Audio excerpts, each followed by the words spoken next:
Lord Peter Wimsey had always maintained that there were few things more disagreeable to the cultivated mind than a church bell that refused to acknowledge its proper relationship with time.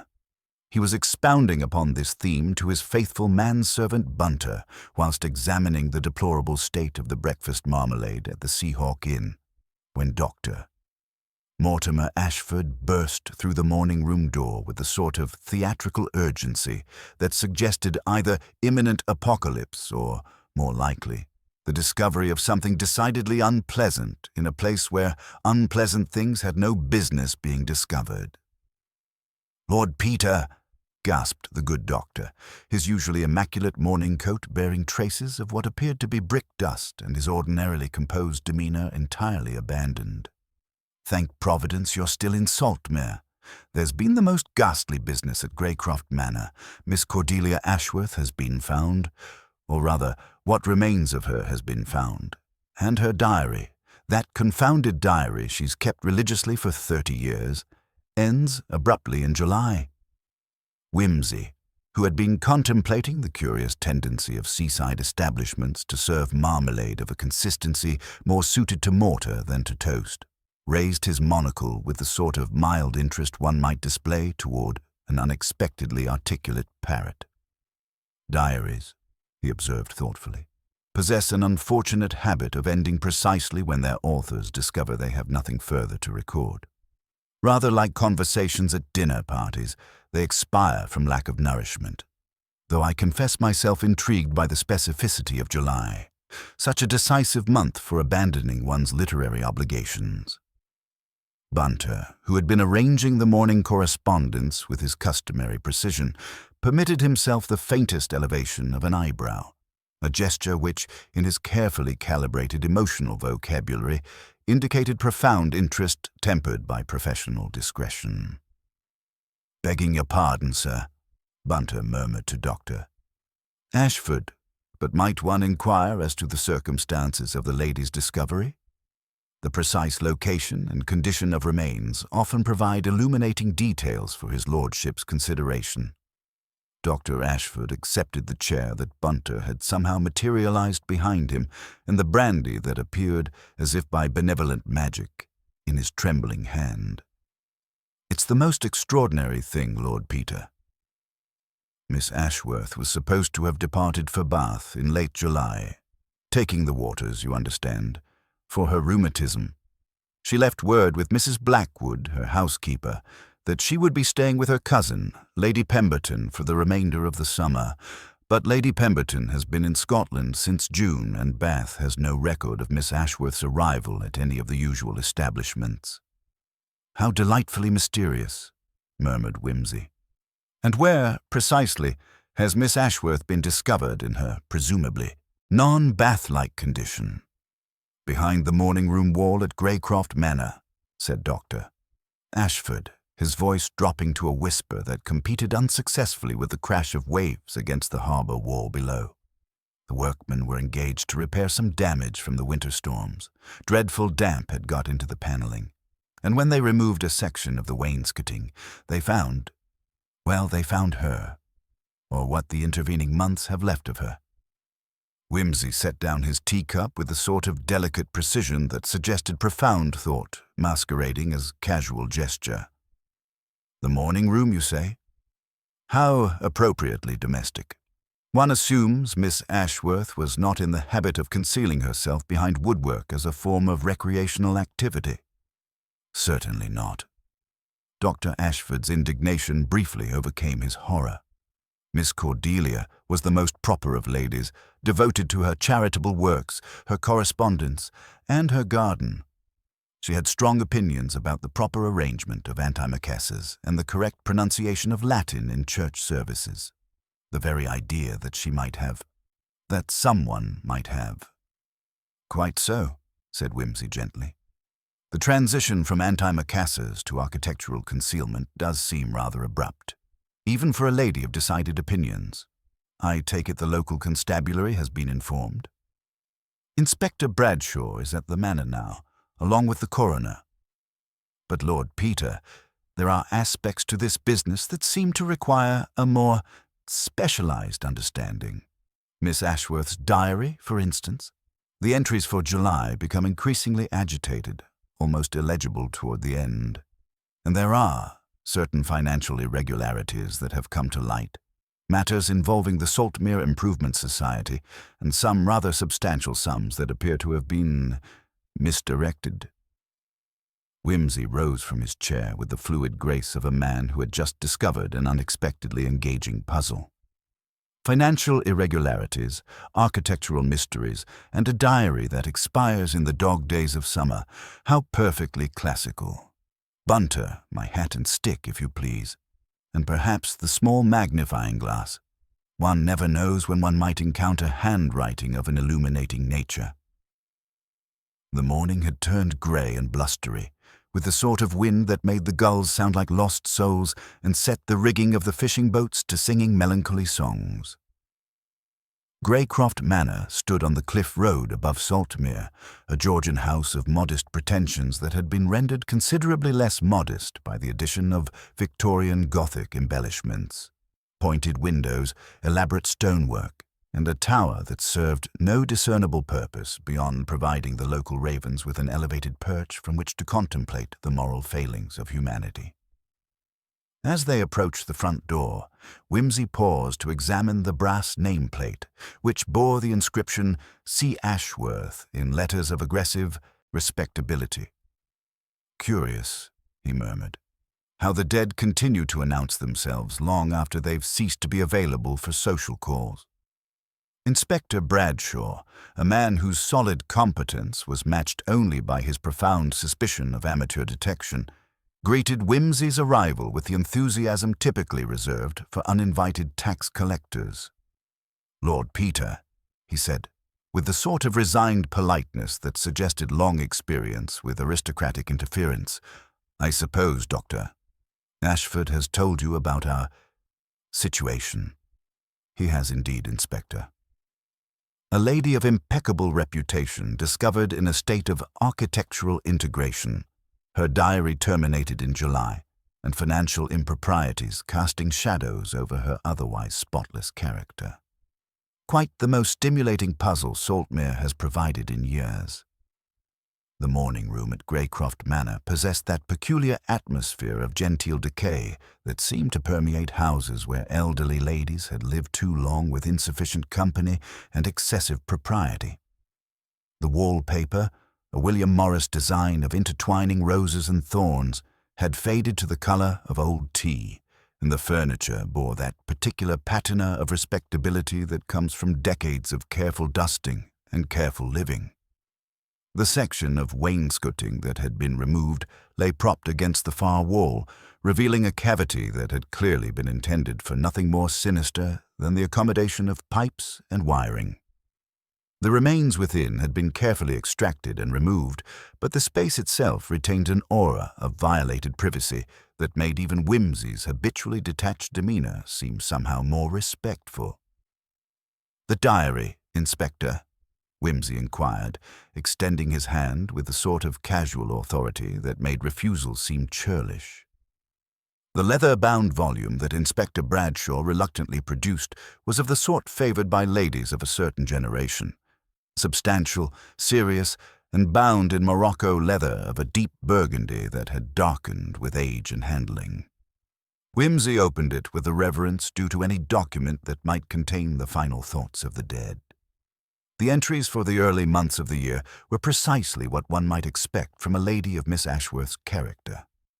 Records of charitable donations, notes about the weather, observations on the moral failings of the younger generation, and detailed accounts of her correspondence with various relatives and acquaintances. July, however, told a different story. "July 15th, Whimsy read aloud.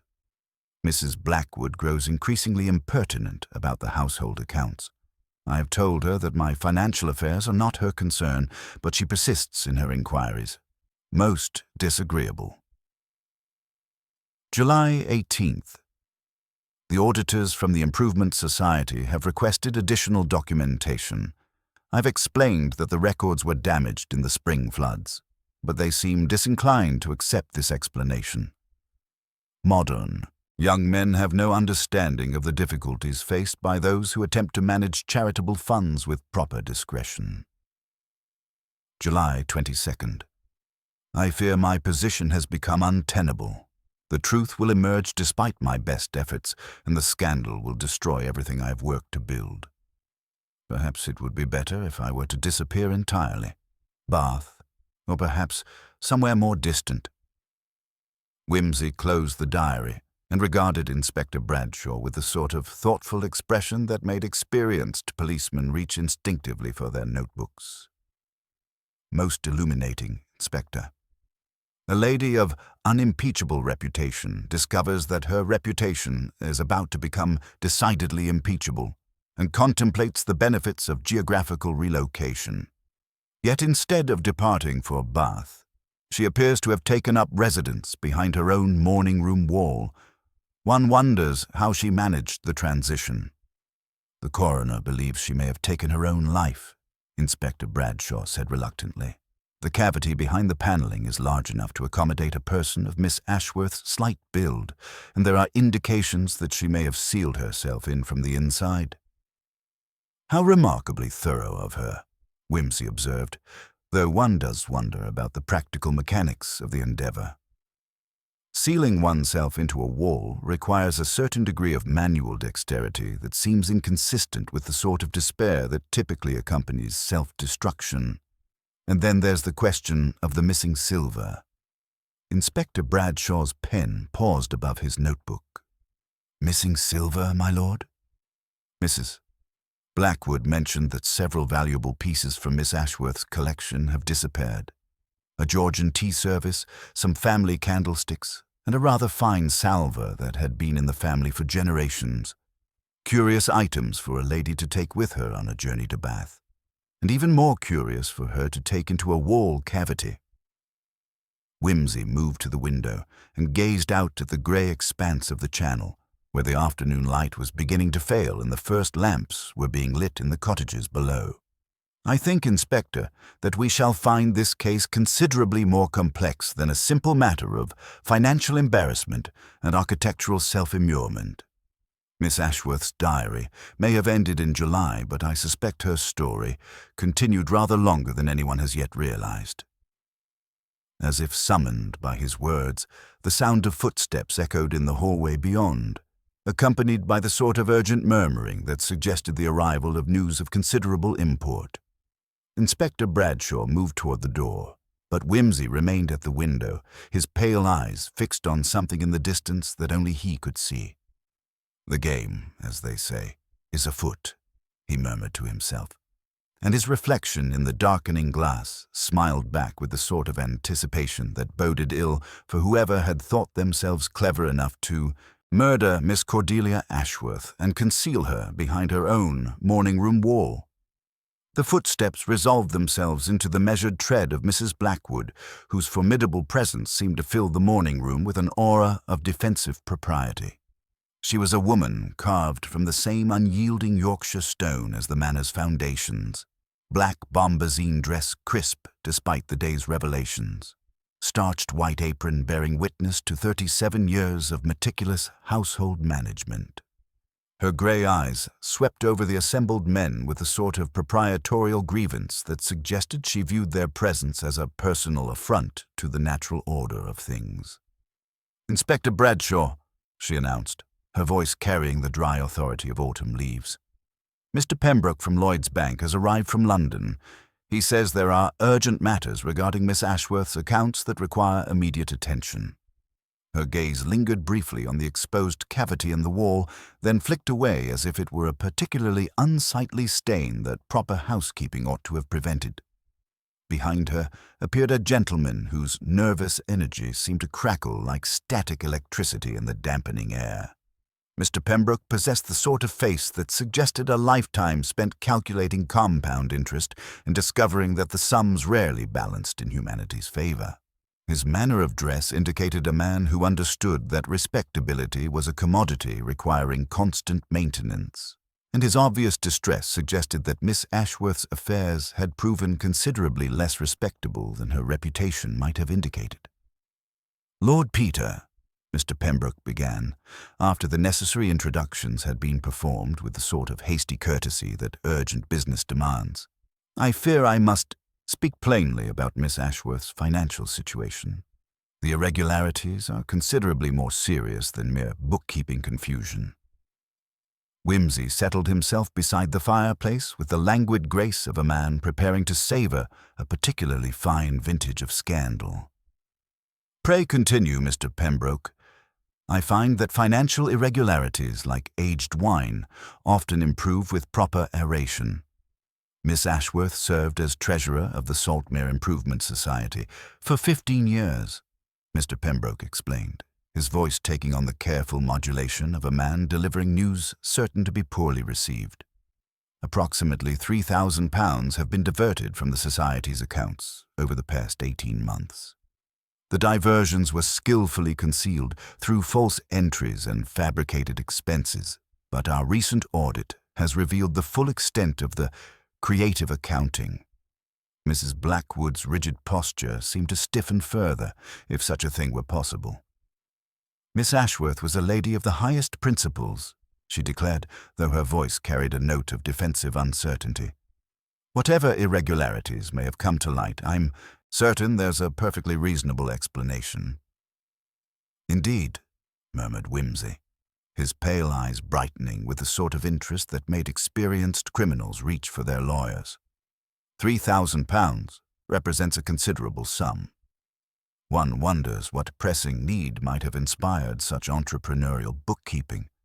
Was Miss Ashworth perhaps engaged in some form of speculative investment? That's precisely what we cannot determine, Mr. Pembroke admitted, his distress evident in the way his fingers worried at his gold watch chain. The money was withdrawn in cash over several months, always in amounts small enough to avoid attention. Miss Ashworth provided receipts for various charitable expenses, but when we attempted to verify these expenditures, they proved as substantial as morning mist. At this moment, a constable appeared in the doorway bearing a carpenter's paper bag held with the sort of gingerly respect typically reserved for unexploded ordnance. "Beg pardon, Inspector," he announced. "Mr.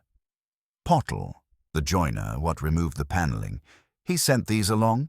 Says the screws are wrong." The bag yielded 3 screws arranged on a saucer like evidence in a particularly damning trial. 2 bore the dull patina of age and honest labor. The third gleamed with the aggressive brightness of recent manufacture. "Those 2 are brass, sir," the constable explained. "Old make, like the rest in the room. This one's new steel, different thread entirely. Mr. Pottle says no proper workman would mix them so, unless he hadn't the right ones to hand or was working in considerable haste." Wimsey examined the screws with the sort of reverent attention typically reserved for religious relics. Fresh metalwork lying beneath an accumulation of dust and neglect. "Mrs. Blackwood, when was this room last painted?" 2 summers past, my lord," she replied, her voice growing smaller. "Mr. Pottle himself did the work. There's been no painting since." "Except," observed Wimsey gently, "that there has been, if paint lies across screw heads that were used to fasten your late mistress into her unseasonable lodging. Someone has been quite busy with brush and pigment, working under circumstances that did not permit proper attention to craftsmanship." The housekeeper's composure, hitherto unshakable, showed the first hairline cracks. "If there is paint, my lord, it was without my knowledge. No work is done in this house without my knowledge. How very comforting the world would be if that were always the case," Wimsey replied with a smile of such sympathetic understanding that some of the starch went out of her shoulders. "I'm certain you did your best to prevent Miss Ashworth from being taken advantage of. You had charge of all the household keys, naturally?" "The household keys, yes, my lord. Miss Ashworth kept her own room keys, but the morning room has only a latch. It's not a locking room." Bunter, who had been conducting his own investigation with the methodical thoroughness of a particularly intelligent bloodhound, approached with the sort of discretion that made his observations seem like natural phenomena. "If I might observe, my lord, there's plate powder ground into the carpet by the window. Rouge and ammonia, the older kind." Someone was cleaning silver here, and not with proper care for the furnishings. Mrs. Blackwood's face went quite pale. "I don't clean silver in the morning room, my lord. We do it properly in the pantry, as is fitting. I never allow powder near the carpets." "And yet," Whimsy mused, kneeling to examine the telltale stains, "someone has been industriously polishing precious metals in this very spot."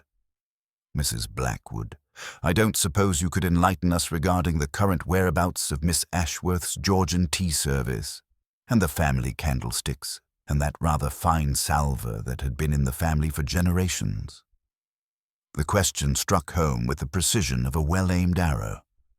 Mrs. Blackwood's hands, which had been clasped with rigid propriety, began to tremble. "The silver. I noticed pieces were missing when I conducted the autumn inventory. I assumed Miss Ashworth had instructed her solicitor to remove them for safekeeping while she was away." "A reasonable assumption," Whimsy conceded, though his tone suggested he found it anything but.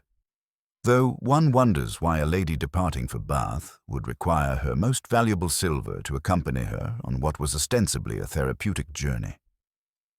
At this juncture, a small, sharp-eyed girl appeared in the doorway, bobbing curtsies to everyone present with the sort of emphatic deference that suggested recent coaching in proper behavior.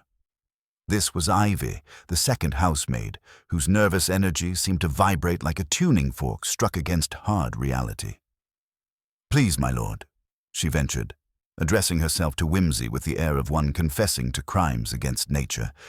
"Mrs. Blackwood said as how you wanted to speak with me about the morning-room door." "Indeed I do, Ivy. You had a disagreement with the laws of physics, I understand. Pray tell us about your encounter with stubborn carpentry." The girl's story emerged in fits and starts. A foggy morning in August, a door that stuck and then released suddenly, the smell of metal polish, and a good cloth left carelessly by the card table. But it was her final observation that caused Whimsy's eyebrows to rise with genuine interest. "The bell rang, my lord," she said in a small voice. "The morning-room bell, when there wasn't nobody in it. Mrs. Blackwood says it's the wire slipping with the damp, but it gave me such a turn." "Bells," observed Whimsy thoughtfully, "possess an unfortunate tendency toward honesty. They ring when summoned, regardless of whether their summons is convenient or welcome." He turned to Mrs. Blackwood with renewed interest. "I don't suppose Miss Ashworth had any particular enemies? Any disgruntled beneficiaries of her charitable works? Any family members who might have felt themselves inadequately provided for?" Mrs. Blackwood's defensive walls showed further signs of crumbling. "There was young Mr. Geoffrey," she admitted reluctantly. "Miss Ashworth's great-nephew. He had been pressing her to modernize her investments, to take advantage of opportunities in motor cars and such modern ventures. She found his suggestions vulgar and refused to entertain them." "How delightfully contemporary of him," murmured Whimsy. "And I suppose Mr. Geoffrey was a frequent visitor during Miss Ashworth's final weeks." "He called several times in July, my lord. Miss Ashworth always received him, though their conversations often became heated. She believed he was more interested in his inheritance than in her welfare." The light was fading rapidly now, and the wind had risen to a pitch that made the windows rattle like chattering teeth. But Whimsy's attention had been caught by something that had previously escaped notice: a small circular stain on the carpet near the fireplace, barely visible in the failing light but unmistakably present to an eye trained in the observation of significant trifles. "Inspector," he said quietly, rising from his examination of the carpet, "I believe we shall find that Miss Ashworth's story is considerably more complex than a simple case of financial embarrassment and architectural self-immurement.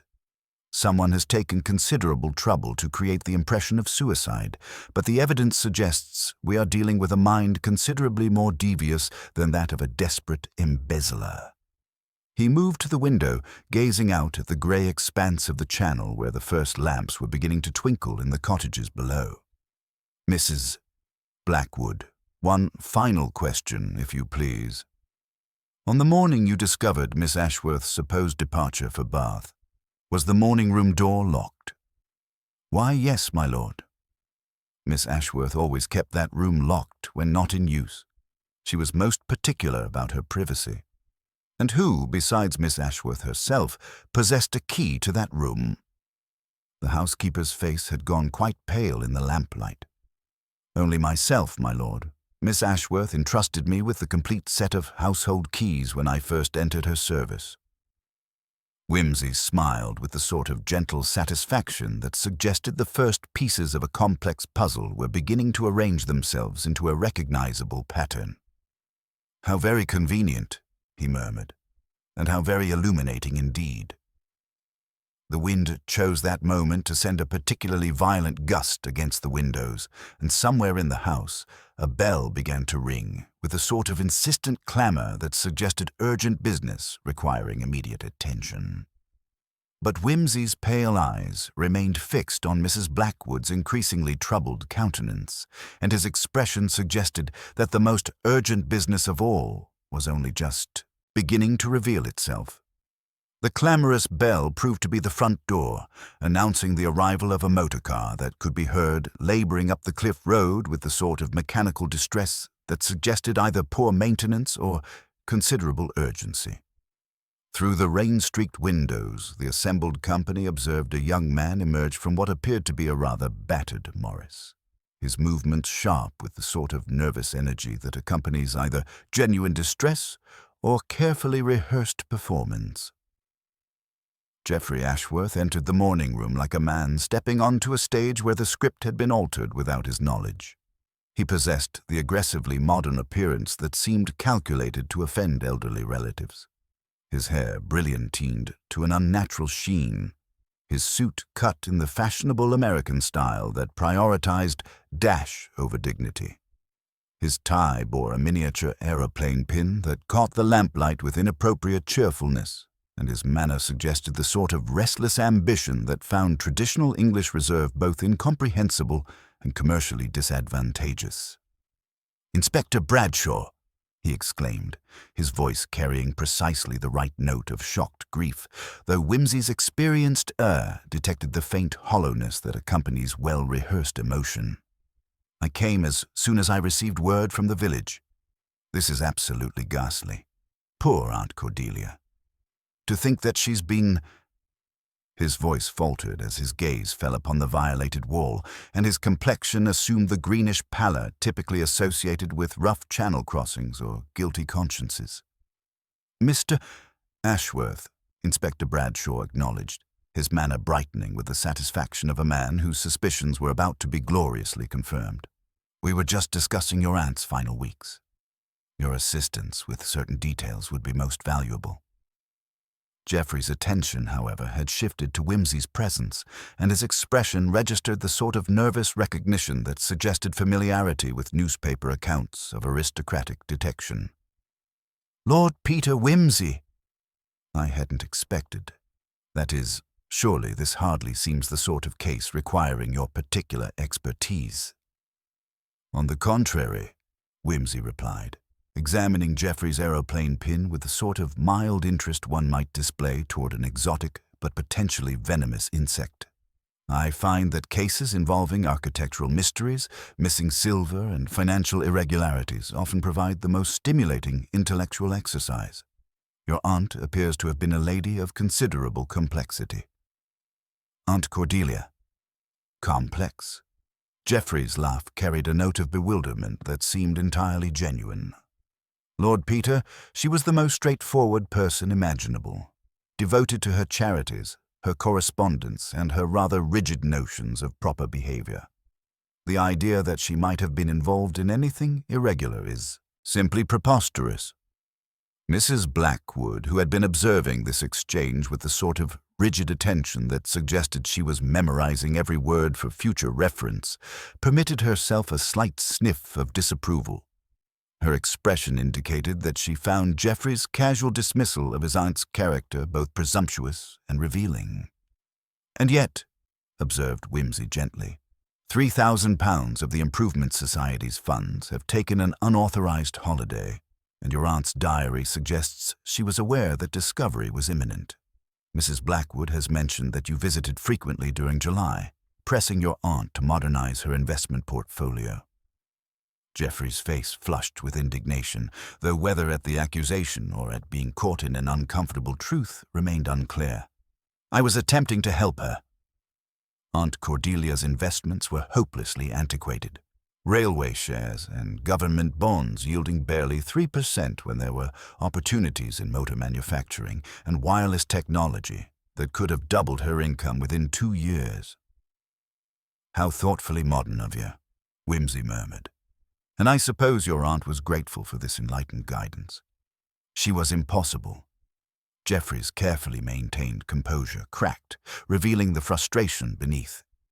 She refused to listen to reason, insisted that her father's investment strategies were perfectly adequate, and accused me of being motivated by mercenary considerations regarding my inheritance, as if her modest estate would make any difference to my prospects. The young man's indignation seemed entirely authentic, though Whimsy noted that protestation of innocence often carried the most conviction when the protester had convinced himself of his own righteousness. It was, he reflected, remarkably easy for ambitious young men to persuade themselves that their elders' conservatism was the true moral failing. During your final visit with your aunt, Whimsy continued, did you happen to notice anything unusual about her demeanor? Any suggestion that she might be contemplating drastic action? Geoffrey's expression grew thoughtful, and for the first time since his arrival, his distress appeared entirely genuine. She did seem rather distracted. Kept asking me odd questions about building construction, whether I thought the old manor walls were solid enough to last another generation.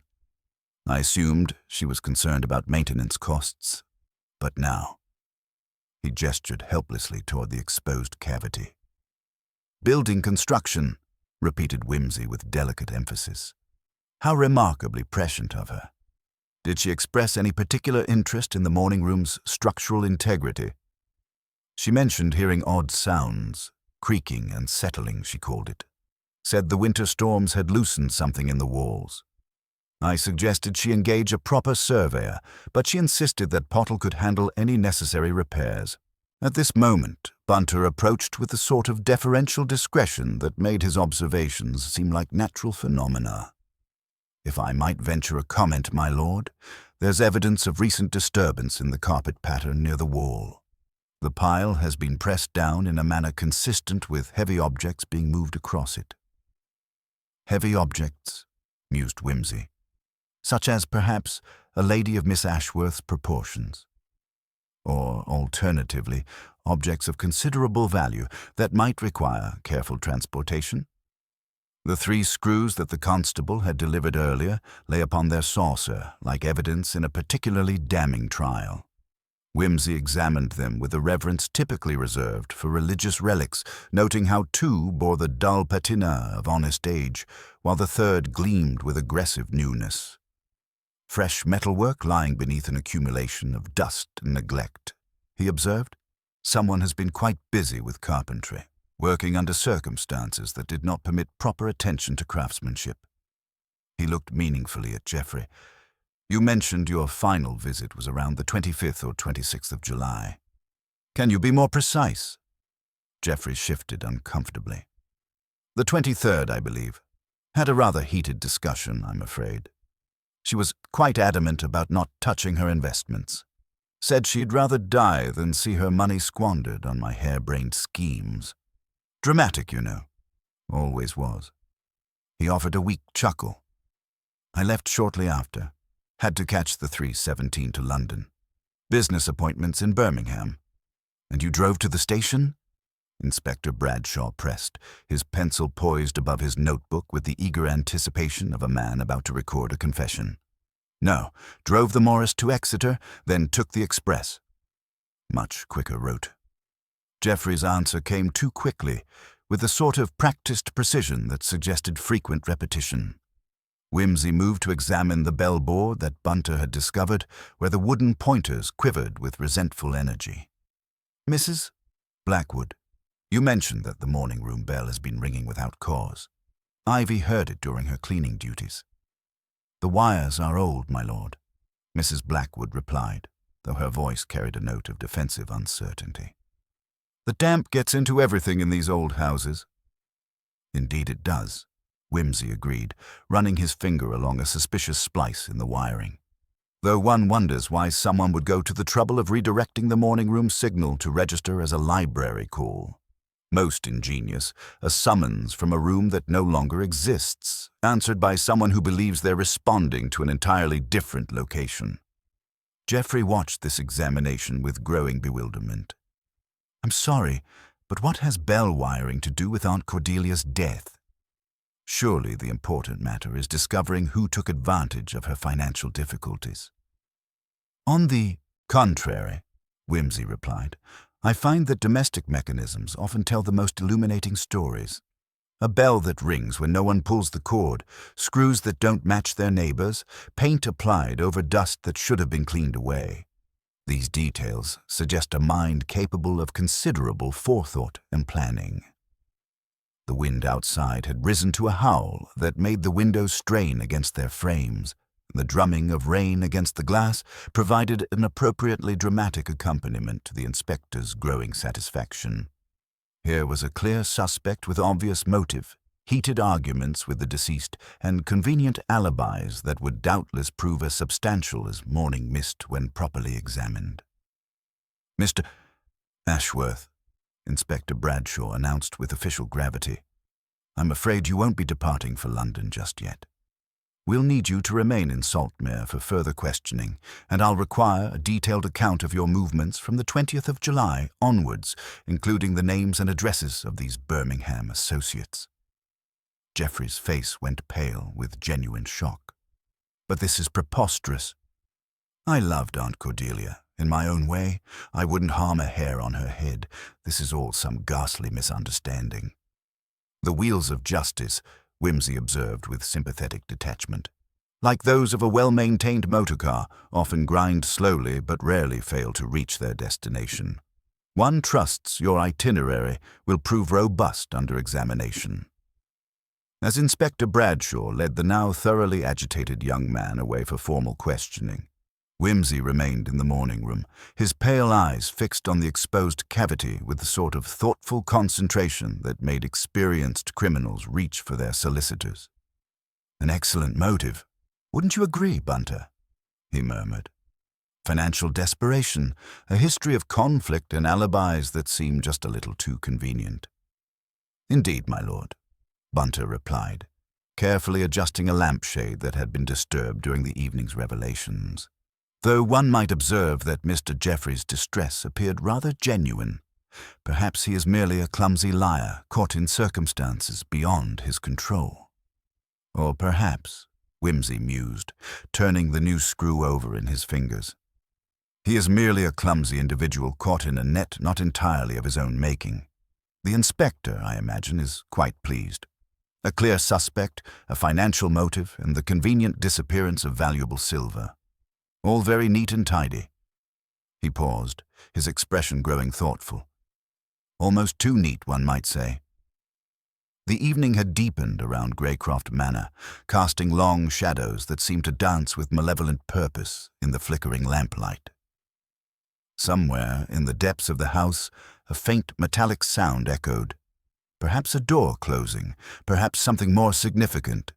But Wimsey's attention remained fixed on the pattern of dust disturbed around his wall cavity, a pattern that seemed to tell a story far more complex than simple financial desperation and family discord. "No, Bunter," he said finally, his voice carrying the quiet satisfaction of a man who had recognized the opening moves of a particularly sophisticated game.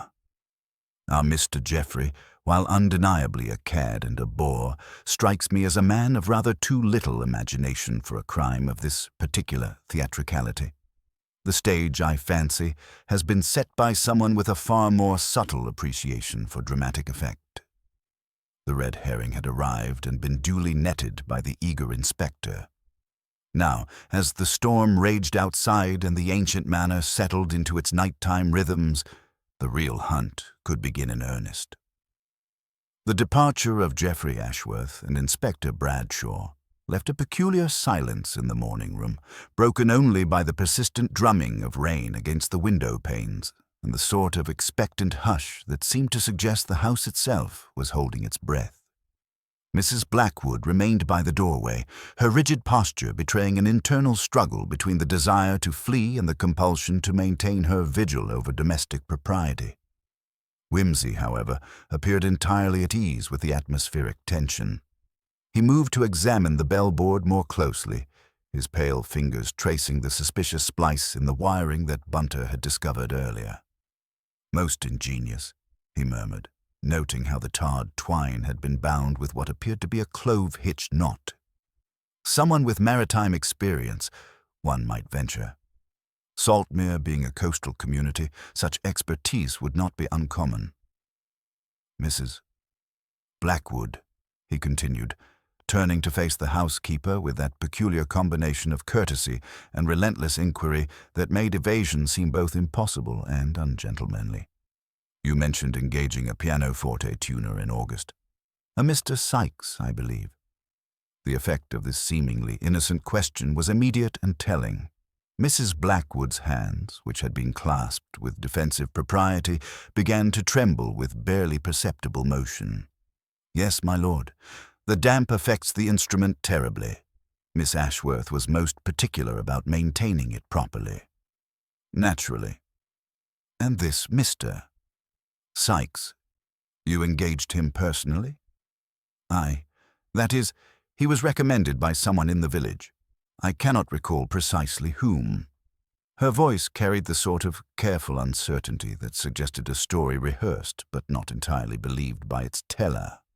Bunter, who had been conducting his own methodical examination of the room's physical evidence, approached with a small leather portfolio that bore the telltale signs of hasty concealment. "If I might observe, my lord, this was discovered beneath the blotting paper in the library desk. It appears to be correspondence of a confidential nature." The portfolio yielded several letters bearing the letterhead of Blackthornne and Associates, Private Inquiry Agents, London. Wimsey examined them with the sort of reverent attention typically reserved for illuminated manuscripts, noting the precise copperplate handwriting and the official seal that suggested legitimate business correspondence. "How fascinating," he murmured, scanning the topmost letter. "It appears that Miss Ashworth had engaged the services of a Mr. Cornelius Blackthornne for matters of a delicate investigative nature. Mrs. Blackwood, were you aware of your mistress's correspondence with private inquiry agents?" The question struck home with devastating precision. Mrs. Blackwood's carefully maintained composure cracked like ice under sudden pressure, and her face assumed the ashen pallor typically associated with the receipt of catastrophic news. "Aye. Miss Ashworth received many letters, my lord. I did not presume to inquire about their contents." "Of course not.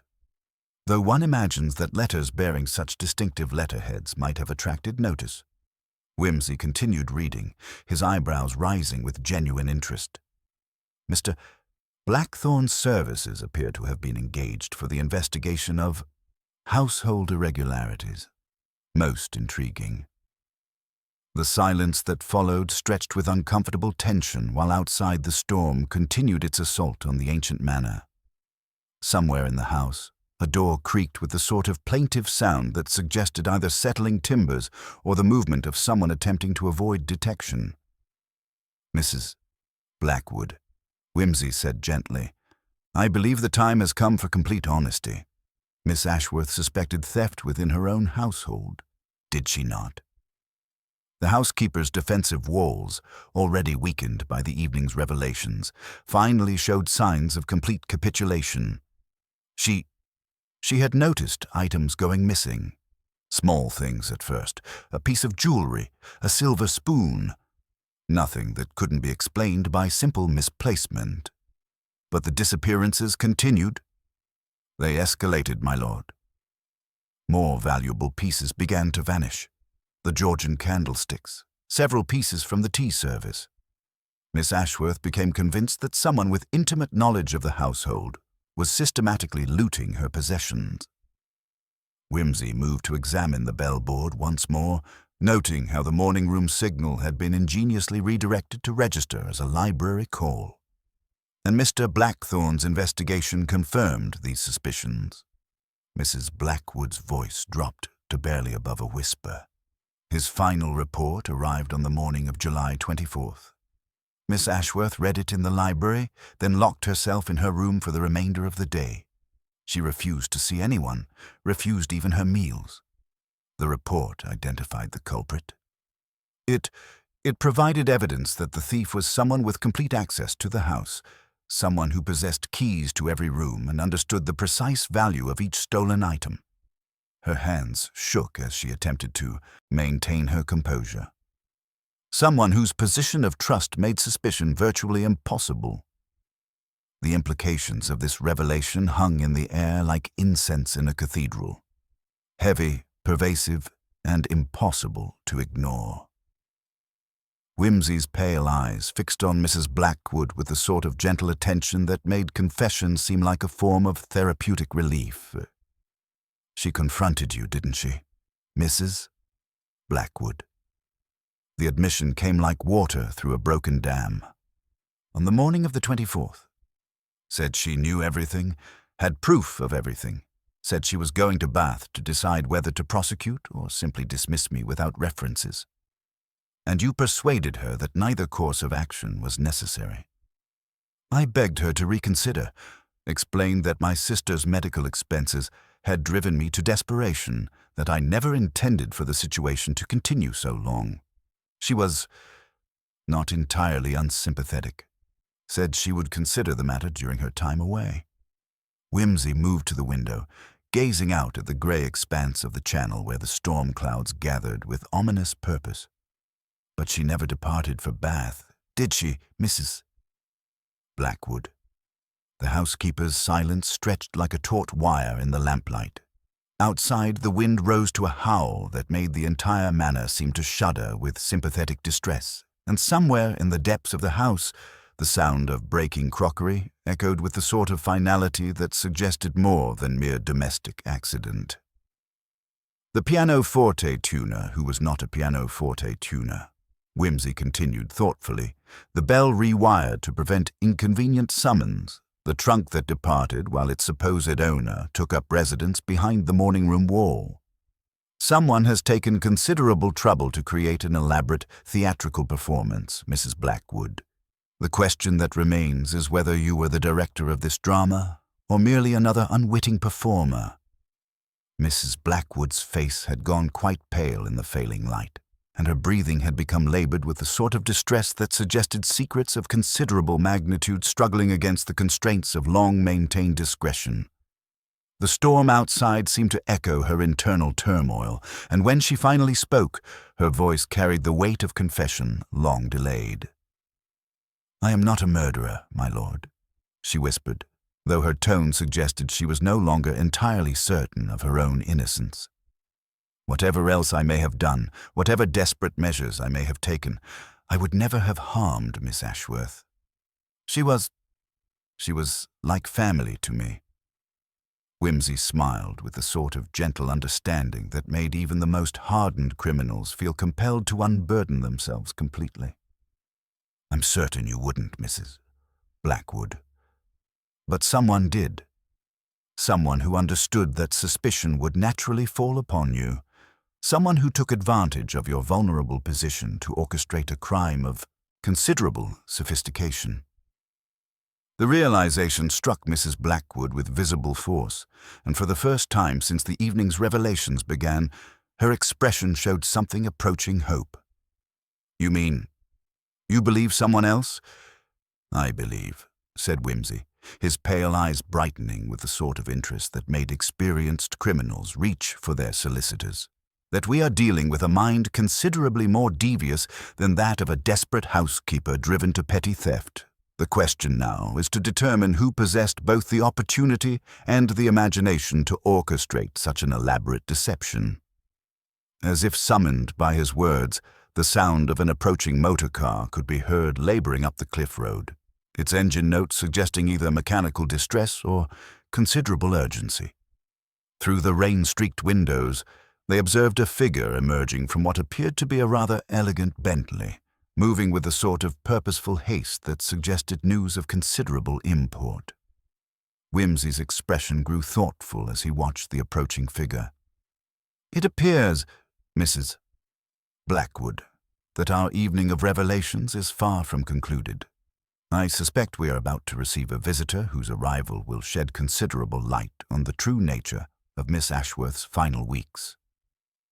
The wind chose that moment to send a particularly violent gust against the windows, and somewhere in the house, the rewired bell began to ring with a sort of insistent clamor that suggested urgent business requiring immediate attention. But Whimsy's attention remained fixed on the approaching figure, and his expression suggested that the most urgent business of all was only just beginning to reveal its true complexity. The figure emerging from the Bentley proved to be a gentleman of compact build and professional discretion, whose appearance suggested the sort of methodical competence that comes from years of observing human nature at its most duplicitous.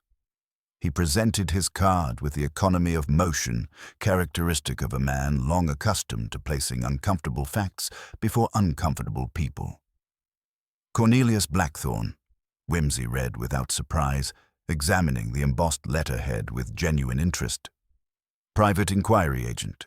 Your timing, Mr. Blackthorne, suggests either remarkable prescience or a professional understanding of when chickens come home to roost." The newcomer possessed that peculiar quality of studied invisibility that marked him as a man whose livelihood depended upon being forgotten by witnesses. His clothes were respectable without being memorable, his manner courteous without being ingratiating, and his voice carried the sort of neutral authority that made evasion seem both futile and ungentlemanly. "Your lordship is very kind," Blackthorne replied, settling himself with the careful precision of a man who had learned to make himself comfortable in drawing-rooms where his presence was rarely welcomed. "When my client ceased communication after receiving my final report, and the newspapers began to mention Greycroft Manor, I thought it prudent to place certain documents in proper hands." Mrs. Blackwood made an involuntary movement toward the door, her face assuming the ashen pallor of someone whose carefully constructed world was beginning to crumble with inexorable precision. Whimsy's slight gesture directed her instead to the tea service, though his pale eyes remained fixed on Blackthorne with a sort of interested attention that suggested profitable revelations were imminent. "You will find hot tea more restorative than precipitous flight," he observed mildly. "Pray continue, Mr. Blackthorne." Miss Ashworth's final weeks appear to have been considerably more eventful than her reputation might suggest. Blackthorne produced a leather portfolio with the sort of reverent care typically reserved for religious artifacts. "Miss Ashworth retained my services at the end of June, my lord. The initial complaint concerned small items disappearing from the household: jewelry, silver spoons, objects of modest but definite value. Her method of payment was most discreet: cash enclosed within books posted to a forwarding address." "A cautious lady," Whimsy murmured approvingly. "One admires proper attention to domestic privacy." "I conducted the usual inquiries," Blackthorne continued, consulting notes written in the precise copperplate that made Inspector Bradshaw's heart sing with professional satisfaction. "Inventory verification, discreet investigation of local fences, observation of the household, hours when servants might be tempted toward indiscretion. The evidence, though circumstantial, pointed consistently toward theft from within." Mrs. Blackwood's hands trembled as she attempted to pour tea, the delicate china rattling with the sort of musical discord that accompanies profound nervous distress. Her attempts to maintain dignified silence were undermined by the obvious difficulty she experienced in performing even the simplest domestic tasks. The stolen items were being disposed of through a traveling man who called at cottages throughout the district, Blackthorne explained. He avoided established shops, preferring to deal with isolated households where questions were less likely to be asked. This individual took his profits at the Seahawk Inn, where he was known to the barman as a man with maritime connections and certain physical peculiarities. physical peculiarities. Whimsy's eyebrows rose with delicate interest. 2 stiff fingers on the right hand, an anchor tattooed on the wrist, and the sort of rolling gait that speaks of years spent accommodating the motion of ships. He appeared at Greycroft Manor on the 25th of July, masquerading as a pianoforte tuner in response to an advertisement I had arranged to be placed in the local newspaper. The effect of this revelation on Mrs. Blackwood was immediate and devastating. Her carefully maintained composure collapsed entirely, and the teacup she had been holding crashed to the floor with a sound like breaking dreams. "The man called himself Sykes," Blackthornne continued imperturbably, though he registered at the Seahawk under the name Jeb. He carried a green baize bag and a coil of wire, spending considerable time examining the morning room bell mechanism while pretending to assess the instrument's tonal qualities. Whimsy moved to examine the bell board more closely, his pale fingers tracing the suspicious splice in the wiring that Bunter had discovered earlier. Most ingenious. Someone with both maritime experience and a practical understanding of domestic mechanisms. The sort of man who might be engaged for tasks requiring discretion and technical expertise. He departed at 2:40 on the 25th, Blackthornne noted, and at 3 o'clock Miss Ashworth sent word to Hollis and Son regarding the collection of luggage. A trunk labelled for Bath and a hat box were removed that evening, though subsequent investigation revealed that only the hat box reached its supposed destination, the trunk being rather more permanently accommodated, Whimsy observed with grim satisfaction, and Miss Ashworth herself. "I was summoned to return on the evening of the 26th, Blackthornne replied, his voice dropping to the sort of professional discretion that suggested uncomfortable truths were about to be revealed. A handwritten note, delivered by messenger, requested my presence at 7 o'clock. When I arrived, I observed lamplight in the morning room and saw a shadow move across the blind, tall and thin, moving with purpose before vanishing from view." Mrs. Blackwood, who had been listening to this recital with growing horror, finally found her voice. "I told you Miss Ashworth was indisposed. She had retired early with a headache." "Indeed you did," Blackthornne agreed courteously, though one wonders how a lady suffering from headache managed to cast such an active shadow, or why she would require the services of a private investigator if she was too unwell to receive visitors. Whimsy's attention had been caught by something that had previously escaped notice. A small, circular stain on the carpet near the fireplace, barely visible in the failing light, but unmistakably present to an eye trained in the observation of significant trifles. "Bunter," he called softly, "your magnifying glass, if you please." The examination revealed traces of varnish and paraffin, suggesting that something had been heated and softened in this precise location. "Mrs.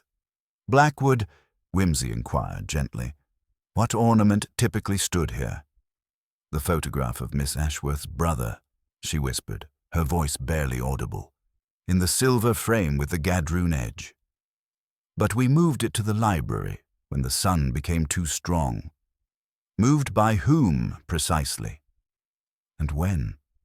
The housekeeper's silence stretched like a taut wire in the lamplight. Outside, the storm continued its assault on the ancient manor, but the real tempest was gathering within the morning room itself. "Mrs. Blackwood," Whimsy said with infinite gentleness, "I believe the time has come for complete honesty.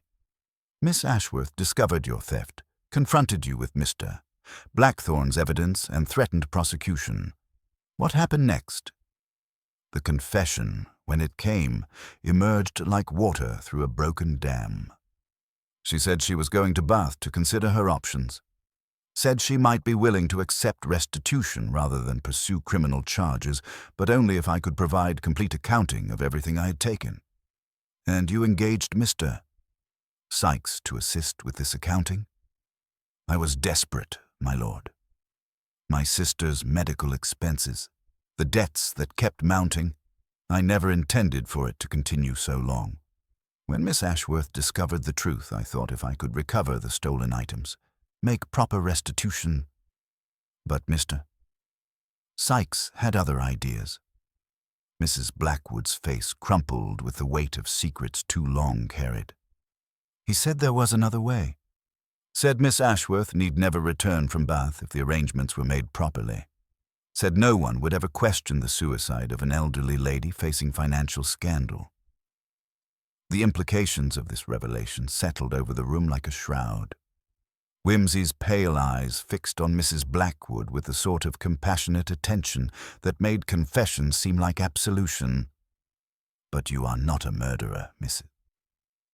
Blackwood," he said quietly. "Whatever desperate measures you may have contemplated, you would not have harmed Miss Ashworth directly. The question is, what did Mr. Sykes do after you refused to participate in his more permanent solution?" The housekeeper's silence was answer enough. Outside, the wind rose to a howl that made the entire manor seem to shudder, and somewhere in the depths of the house, the rewired bell began to chime with the sort of insistent clamor that suggested urgent business requiring immediate attention.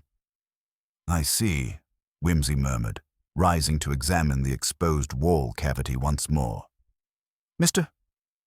Sykes, finding his employer unwilling to commit murder, decided to proceed independently. A man with maritime experience would understand the principles of confined spaces, the importance of proper ventilation, the techniques required to seal someone into a cavity from which escape would be impossible." Mrs. Blackwood's horrified gasp confirmed his deduction. I never imagined he would." "Of course not," Whimsy replied with genuine sympathy. "You engaged a thief and found yourself accessory to murder. Mr. Sykes, having eliminated the witness to his crimes, disappeared with the stolen silver and left you to face the consequences of his actions."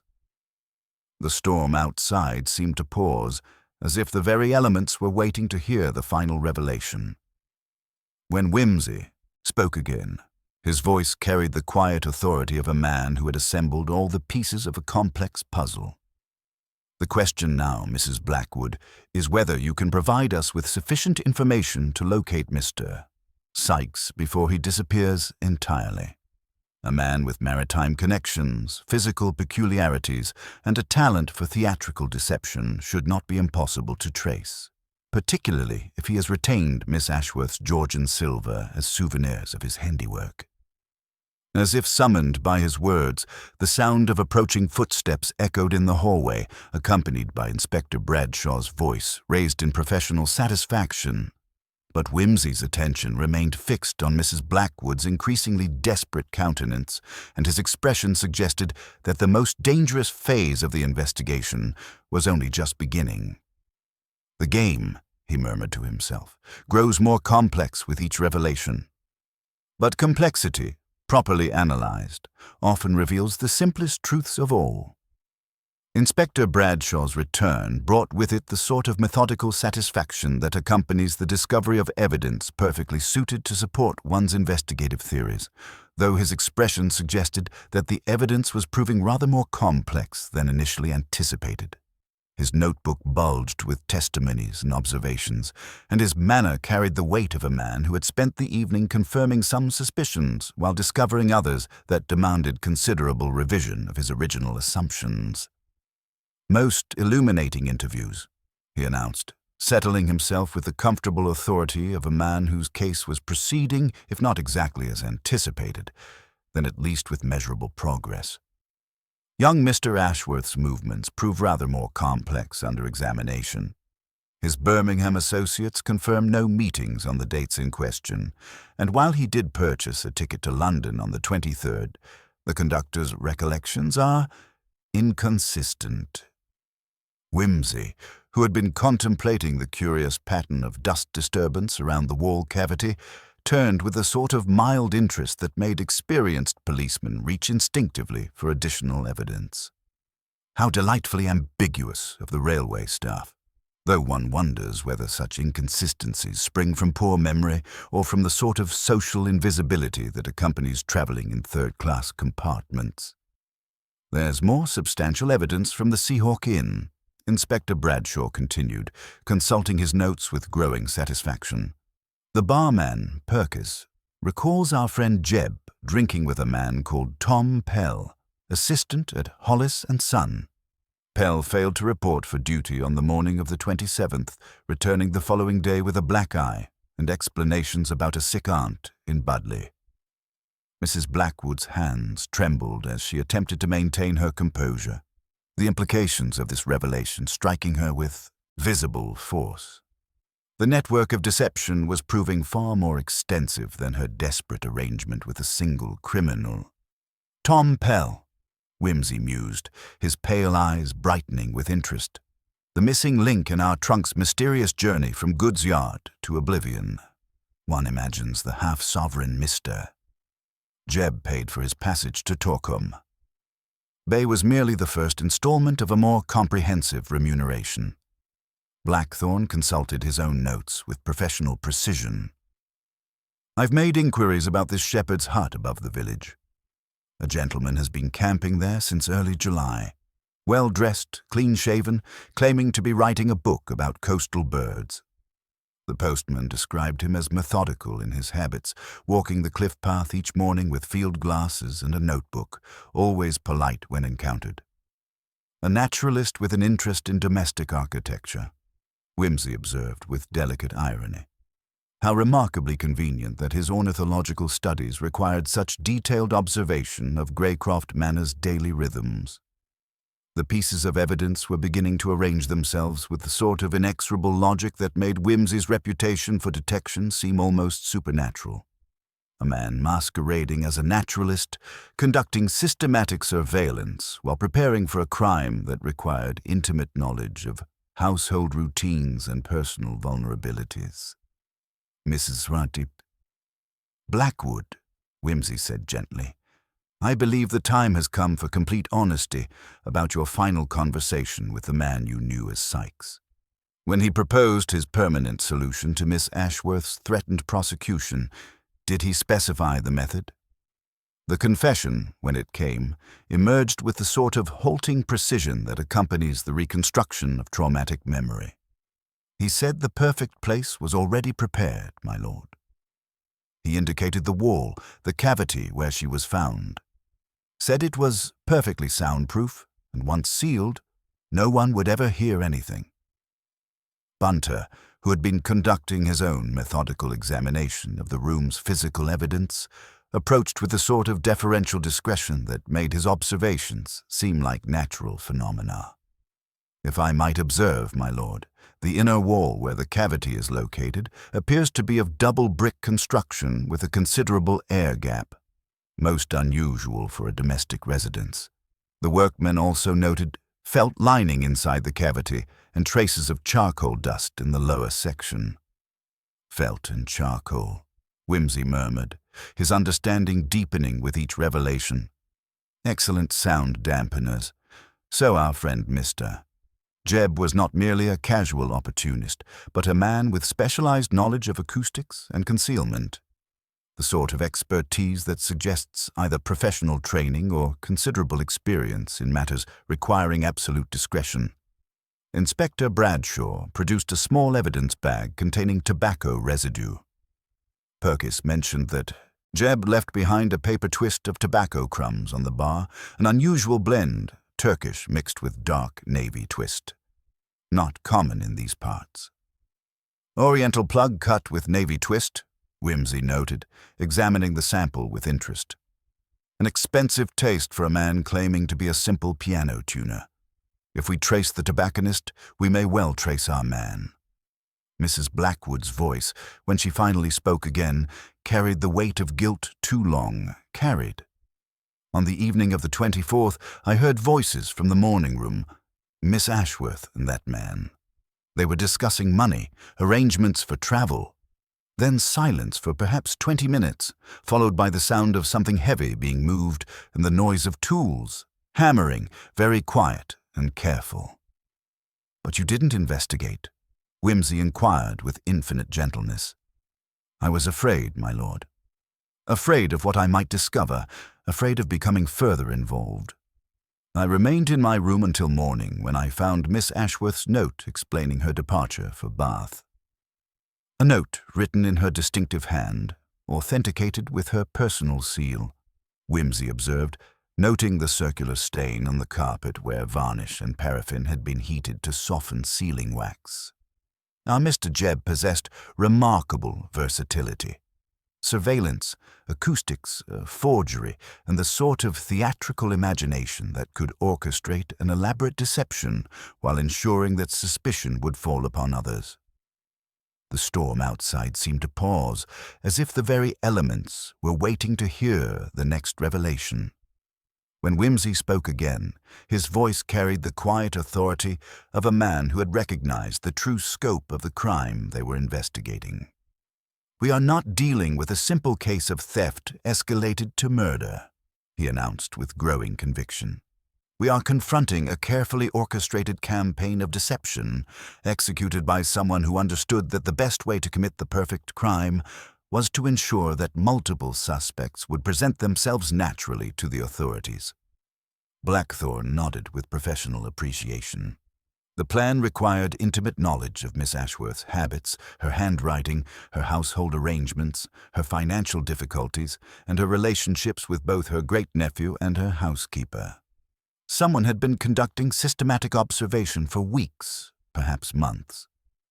And now, Wimsey continued, his pale eyes fixed on the exposed cavity with the sort of thoughtful concentration that made experienced criminals reach for their solicitors. "Our theatrical friend has departed with his profits, leaving behind a carefully constructed tableau designed to satisfy the authorities' need for resolution, while obscuring the true sophistication of his methods." Inspector Bradshaw consulted his watch with official precision. "The morning tide will bring the Coast Guard cutter from Brixham. If Jebb is still in the district, we'll find him, and Tom Pell will be brought in for questioning at first light." "Excellent," Wimsey replied, though his expression suggested that he expected their quarry to prove considerably more elusive than official optimism might suggest. "Though I suspect our friend possesses the sort of professional caution that makes capture through conventional methods rather unlikely. A man who can forge handwriting, manipulate household mechanics, and orchestrate murder while maintaining the appearance of a respectable tradesman is unlikely to linger within reach of official curiosity." The wind outside rose to a howl that made the ancient manor seem to shudder with sympathetic distress, and somewhere in the depths of the house, the rewired bell began to chime with a sort of insistent clamor that suggested urgent business requiring immediate attention.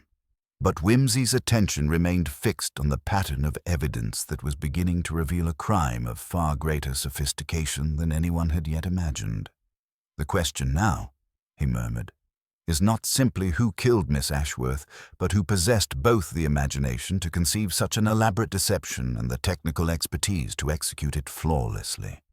We are dealing with a mind that understands human nature as thoroughly as it understands the mechanics of concealment." As if summoned by his words, the sound of approaching footsteps echoed in the hallway, accompanied by voices raised in urgent consultation. The investigation was entering a new phase, where the careful reconstruction of evidence would give way to the more dangerous business of confronting a criminal whose talents extended far beyond simple theft and whose plans had accounted for every contingency, except, perhaps, the relentless curiosity of Lord Peter Wimsey. The approaching footsteps resolved themselves into a small procession of figures, each bearing news that would prove to reshape the evening's revelations in ways that none of the assembled company could yet anticipate. Leading this impromptu delegation was Captain Elias Thorne, a weathered fisherman whose salt-stained oilskins and rolling gait spoke of decades spent wresting meaning from the sea's cryptic moods. Behind him followed Mr. Hollis of the removal firm, clutching his ledger with the sort of desperate precision that suggested his carefully maintained records had suddenly become evidence in matters far more serious than domestic relocations. "Inspector," Captain Thorne announced without preamble, his voice carrying the authority of a man accustomed to delivering uncomfortable truths to those who preferred pleasant illusions. "There's been unusual activity along the coast these past nights. A small craft, two-masted yawl, running without lights, making for the channel. Saw her myself from the harbor wall, moving fast despite the weather. Inspector Bradshaw's satisfaction was palpable as he scribbled notes with the enthusiasm of a man whose theories were receiving divine confirmation. "Excellent. Our friend Jeb making his escape, no doubt. The Coast Guard will intercept him before he reaches French waters." Whimsy, however, displayed none of the inspector's triumphant certainty. He examined Captain Thorne with the sort of mild interest typically reserved for specimens of unusual, but not necessarily significant insects. "A yawl, you say? How remarkably convenient. One wonders why a gentleman of such evident theatrical sensibilities would choose such a conspicuously dramatic exit, particularly when he has demonstrated such exquisite attention to subtlety in all his previous arrangements." Mr. Hollis, meanwhile, had been consulting his ledger with the sort of methodical attention that made Bunter nod approvingly. "The trunk collection troubles me greatly, Inspector.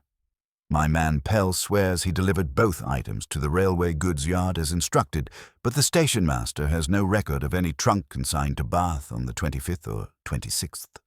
The hat box reached its destination properly, but the trunk—" he spread his hands in a gesture of professional bewilderment. "Has taken an unauthorized holiday," Whimsy observed with delicate precision. "How very inconsiderate of it, though one imagines that trunks, like theatrical props, sometimes serve purposes quite different from their apparent function." Mrs. Blackwood, who had been listening to these revelations with growing horror, finally found her voice. "The trunk that was collected, it was one of Miss Ashworth's older pieces, from the attic storage. Large enough for...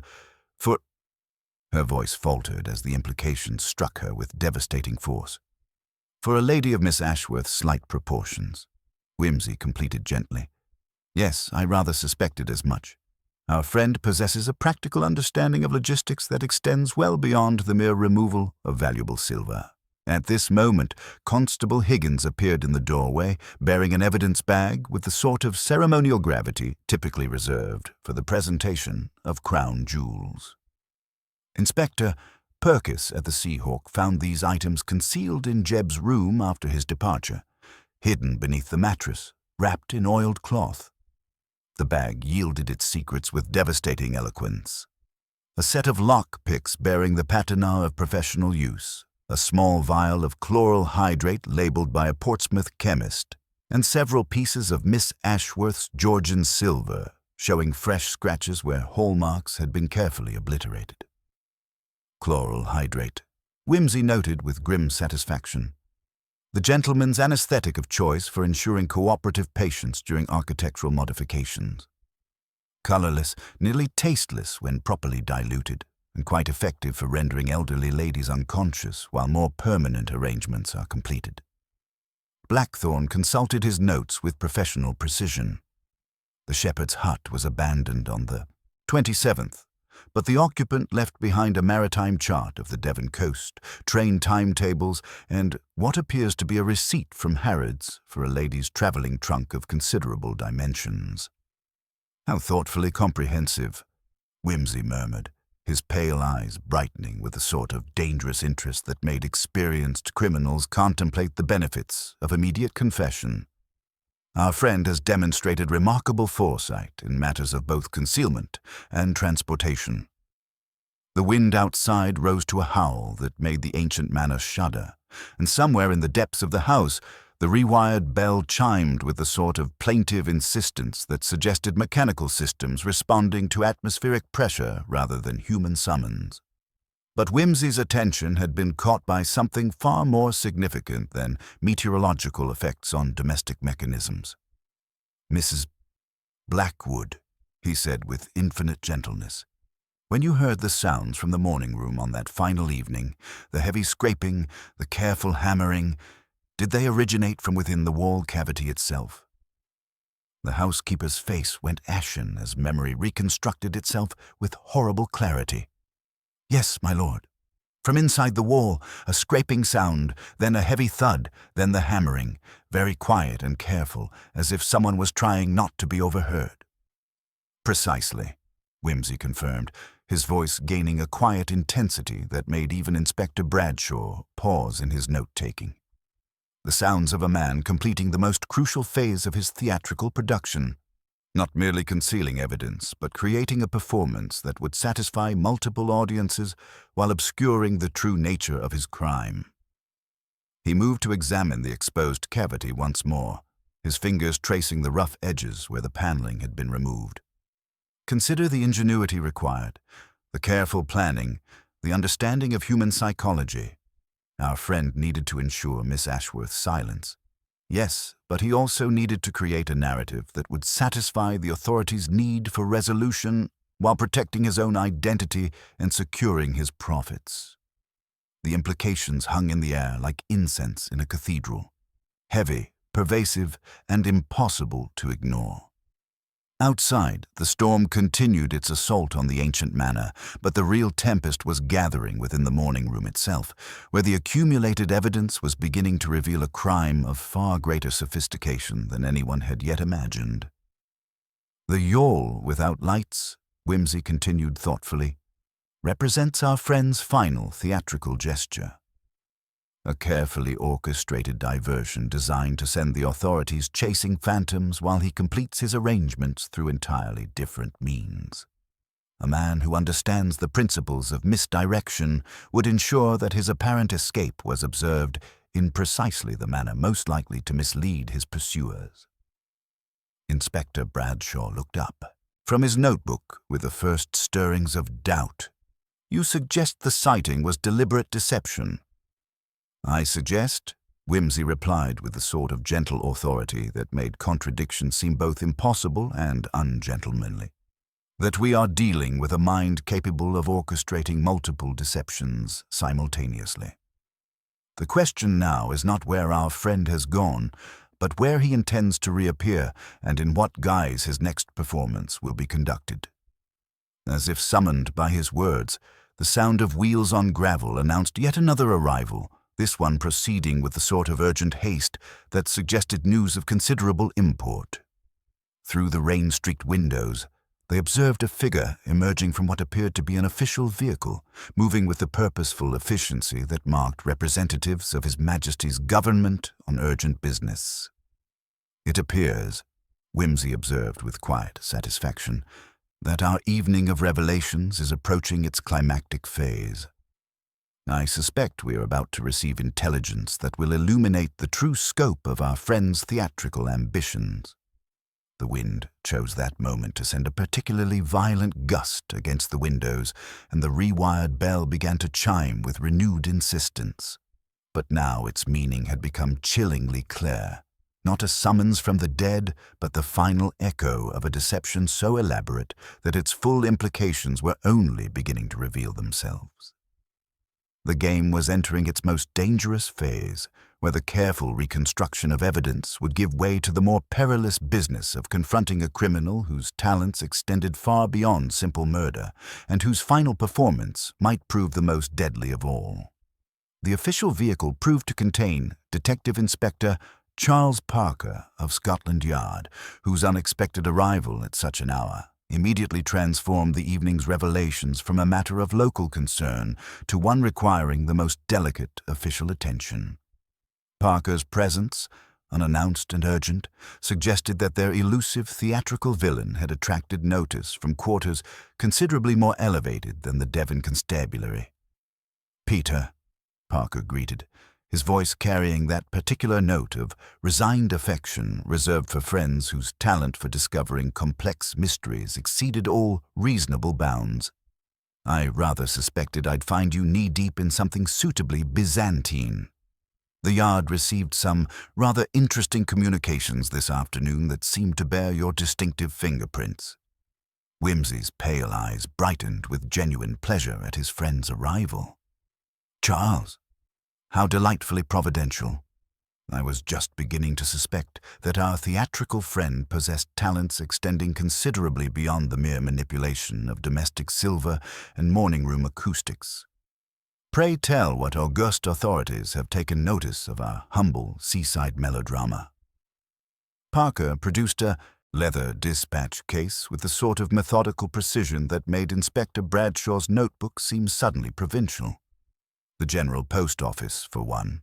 They've been tracking some rather sophisticated manipulations of the telegraphic system.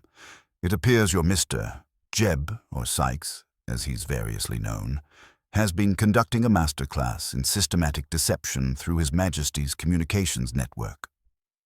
At this moment, a compact gentleman in a wet mackintosh appeared in the doorway, removing his hat with the brisk efficiency of one who brings facts rather than condolences.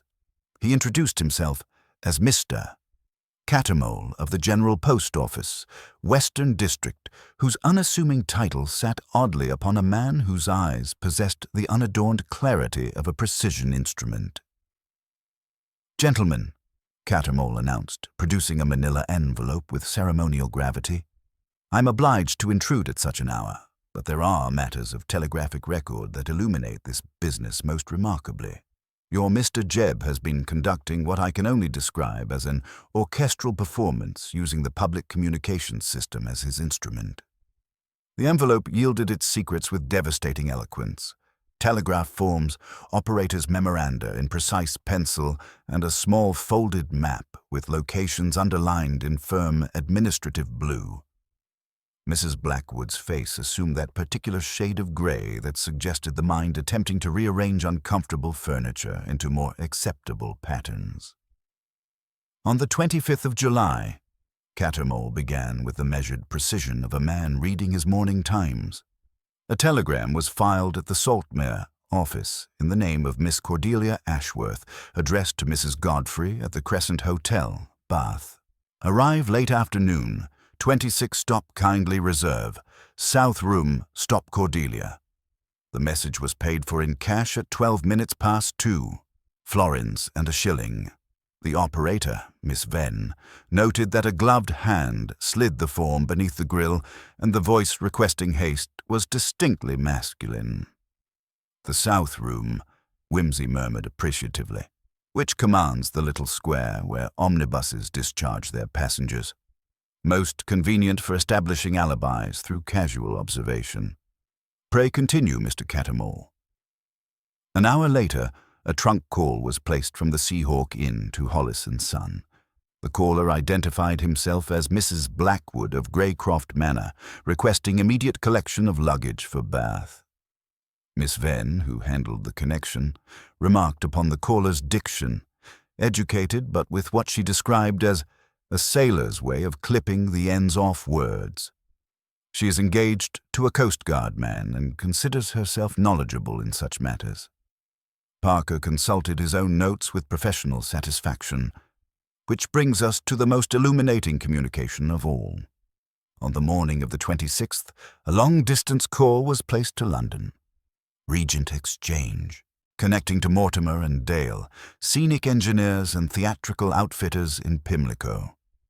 The order concerned felt lining, blackout baize, and what they term charcoal felt, materials typically employed in stage construction for sound dampening and projection booth work.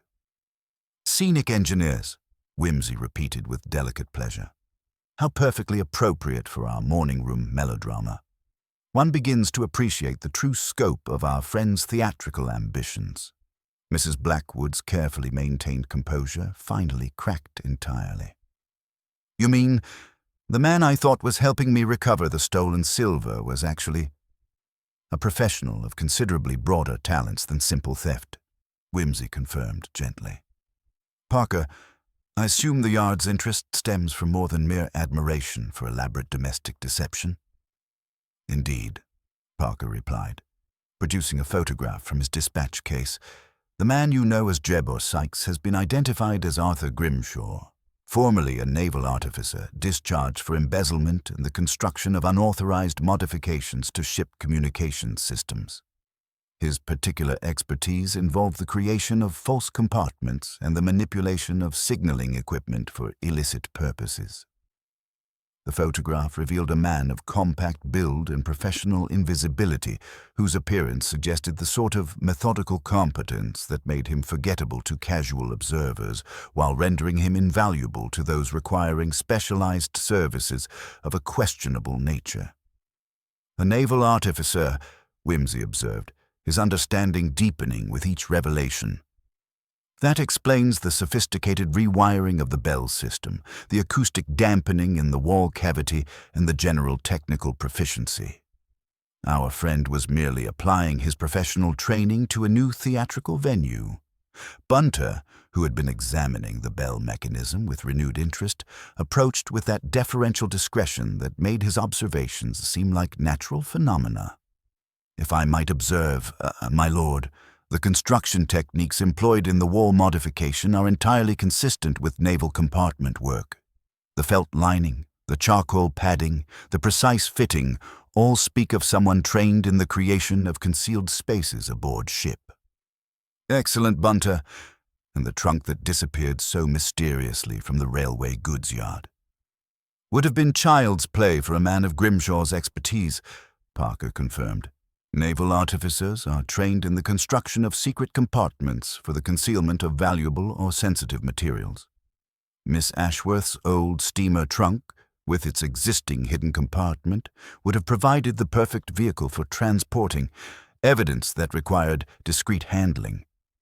The implications hung in the air like incense in a cathedral, heavy, pervasive, and impossible to ignore. Outside, the storm continued its assault on the ancient manor, but the real tempest was gathering within the morning room itself, where the accumulated evidence was revealing a crime of staggering sophistication. "The question now," Whimsy announced, rising to examine the exposed wall cavity once more, "is not merely who killed Miss Ashworth, but where Mr. Grimshaw has gone to ground while the authorities chase his theatrical red herring across the channel. A man of his talents would not rely upon a single exit strategy." As if summoned by his words, Captain Thorne cleared his throat with apologetic authority. "Begging your pardon, my lord, but that yawl I observed departing without lights.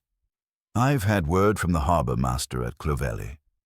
She was seen anchored in the bay this morning, taking on supplies and flying French colours. But here's the curious thing. No one aboard her matched the description of your Mr. Grimshaw."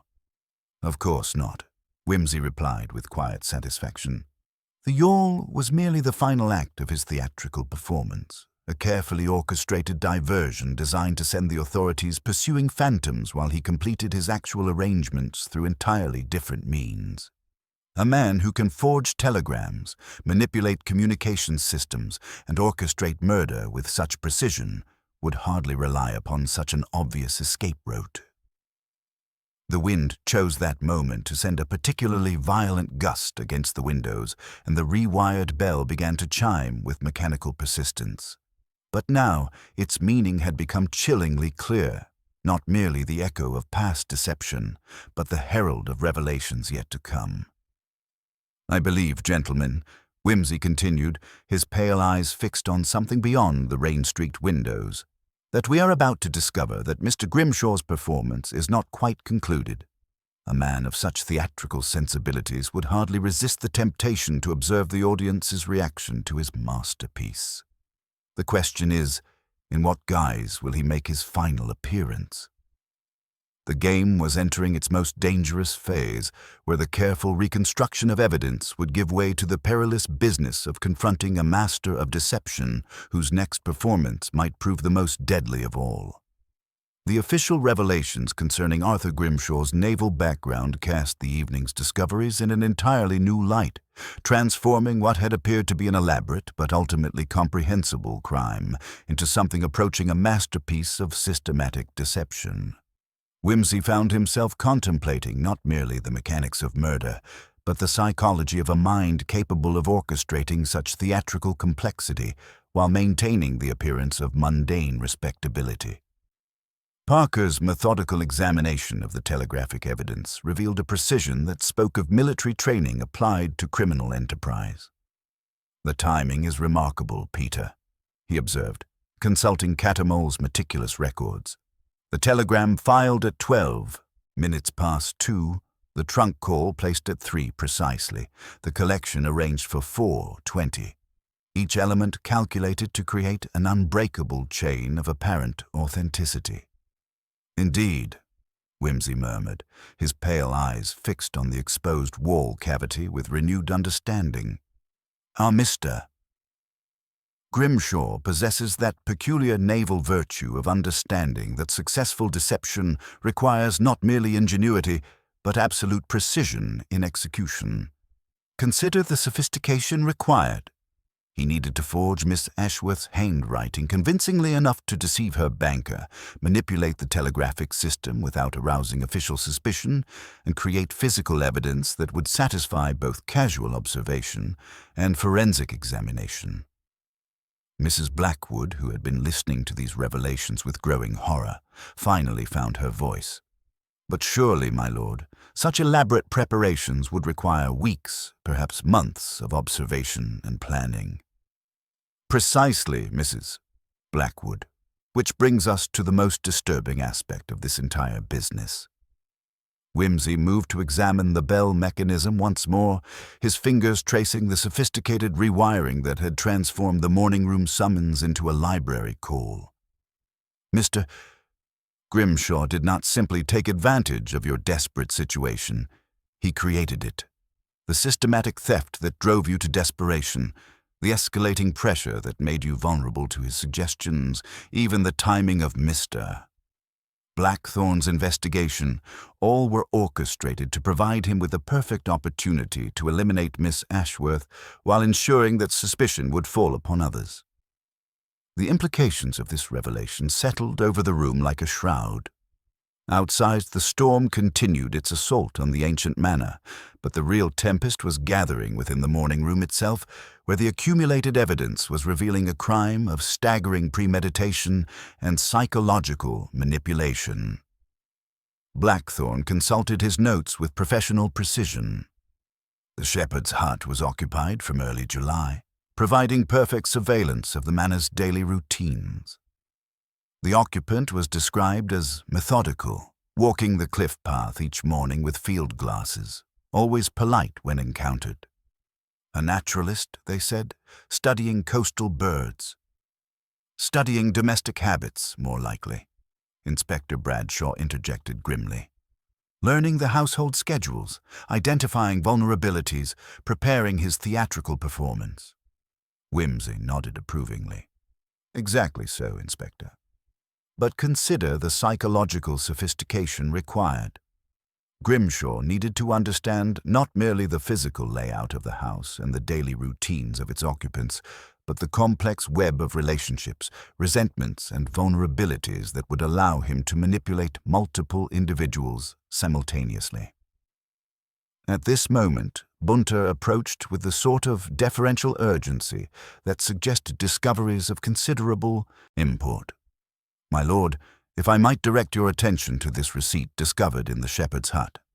It appears to be from Harrods, for a lady's travelling trunk of considerable dimensions, purchased in June and delivered to a forwarding address in Plymouth." "The missing piece of our puzzle," Wimsey observed with quiet satisfaction. "Not merely the trunk that supposedly carried Miss Ashworth's belongings to Bath, but the very instrument of her concealment. A trunk large enough to accommodate a lady of her slight proportions, equipped with the modifications necessary to ensure absolute discretion." The wind outside rose to a howl that made the ancient manor shudder, and somewhere in the depths of the house, the rewired bell began to chime with mechanical persistence. But now its meaning had become perfectly clear, not supernatural intervention, but the final echo of a deception so elaborate that its full implications were only beginning to be understood. "The question now," Wimsey continued, his voice gaining a quiet intensity that compelled attention, "is not simply where Mr. Grimshaw has gone, but whether he has truly departed at all. A man of such theatrical sensibilities, having invested so much effort in creating this elaborate performance, would hardly resist the temptation to observe his audience's reaction to his masterpiece." Parker's hand moved instinctively toward the service revolver concealed beneath his coat. "You believe he's still in the vicinity?" "I believe," Wimsey replied with the sort of dangerous certainty that made experienced criminals contemplate the benefits of immediate confession, "that we are about to discover that Mr. Grimshaw's performance is not quite concluded. The yawl, without lights, the dramatic escape across the channel, These were merely the opening notes of his final act. A true artist would ensure that his audience fully appreciated the subtlety of his work before taking his final bow. As if summoned by his words, the sound of approaching footsteps echoed in the hallway, accompanied by voices raised in urgent consultation. The investigation was entering its most perilous phase, where the careful reconstruction of evidence would give way to the dangerous business of confronting a master of deception whose talents extended far beyond simple murder and whose final performance might prove the most deadly of all. "Gentlemen," Whimsy announced, rising with the fluid grace of a man who had recognized the approach of the climactic moment, "I believe we are about to receive an opportunity to demonstrate our appreciation for Mr. Grimshaw's artistry. The question is whether we can provide him with the sort of audience he deserves, one capable of recognizing genius while ensuring that it receives its proper reward." The game was approaching its final, most dangerous phase, and somewhere in the storm-lashed darkness surrounding Greycroft Manor, a master criminal was preparing for his ultimate theatrical triumph. The approaching footsteps resolved themselves into the measured tread of Constable Higgins, accompanied by Mr. Pottle, whose rain-soaked appearance and agitated manner suggested discoveries of considerable urgency. The joiner clutched his canvas tool bag with the desperate grip of a craftsman whose professional expertise had become entangled in matters far beyond his usual concerns, with wood rot and window frames. "Your lordship," Pottle began, addressing Whimsy with the deference due to aristocracy tempered by the urgency of a craftsman who had discovered something profoundly disturbing. "When I examined that paneling more closely this evening, I found something that's been troubling me fierce. The felt lining, the charcoal padding. That's not domestic work, that's ship's carpentry. Soundproofing for engine compartments, done by someone with proper admiralty training." Whimsy's pale eyes brightened with dangerous interest. "How remarkably observant, Mr. Pottle. And I suppose your professional examination revealed other irregularities?" "That it did, my lord. But here's what's got me properly worried. I never worked on that wall before. Someone else did the modifications, recent-like, and they left their mark. Carved into the inner timber where it wouldn't be seen. The initials AG and a naval rating badge. Professional pride, you might say." Parker's hand moved instinctively toward his service revolver. Arthur Grimshaw, the man's vanity compelled him to sign his masterpiece. At this moment, Inspector Bradshaw returned from the hallway, his expression bearing that particular combination of bewilderment and dawning suspicion. "My lord, the Coast Guard at Lyme Regis reports the yawl was intercepted an hour ago. Empty. No crew, no cargo, only a note pinned to the mast. A mere overture. The true performance awaits a discerning audience." As if summoned by these words, the rewired bell began to chime with deliberate rhythm. 3 short, 3 long, 3 short. Bunter's trained ear recognized the pattern immediately. "Morse code, my lord. Our friend is announcing his presence." "Indeed," Whimsy murmured, his voice carrying that particular note of satisfaction that marked the approach of revelation. "Our theatrical friend desires recognition for his artistry. He has provided misdirection with the empty yawl, signed his architectural modifications with professional pride, and now signals his presence like a performer demanding applause." Mrs. Blackwood's face had gone ashen as the full scope of her manipulation became clear. "You mean he planned everything? The thefts, my desperation, even Miss Ashworth's confrontation?" "Precisely, Mrs. Blackwood. But in his overweening confidence, our artist has made one crucial error, a detail so seemingly insignificant that he dismissed it entirely, yet so fundamentally impossible that it exposes his entire elaborate deception." Whimsy moved to examine the exposed cavity once more, his pale eyes fixed on something that had escaped everyone else's notice. "Consider, gentlemen, the practical mechanics of architectural self-immurement. Our friend has demonstrated remarkable technical expertise in every aspect of his performance save one, the single detail that proves beyond doubt that Miss Ashworth could not possibly have sealed herself into that wall. The wind outside rose to a howl, and somewhere in the storm-lashed darkness surrounding Greycroft Manor, the final act of Arthur Grimshaw's theatrical masterpiece was about to begin. The impossibility that Whimsy had recognized lay not in the sophisticated rewiring or the ingenious acoustic dampening, but in the most fundamental aspect of domestic construction, a detail so obvious that its significance had been overlooked by everyone save a mind trained to observe the intersection of human psychology and physical reality. "Observe, gentlemen," he announced, kneeling beside the exposed cavity and gesturing toward the junction where the wainscoting met the floor, the skirting board. "Note how it overlaps the lower edge of the removable panel, secured with brass brads driven through from the room side. See the puttied nail heads, neatly touched with varnish in Miss Ashworth's characteristic manner." Parker leaned forward with professional interest, his trained eye immediately grasping the implications. Inspector Bradshaw frowned, clearly struggling to understand why such mundane carpentry details should command their attention at such a moment.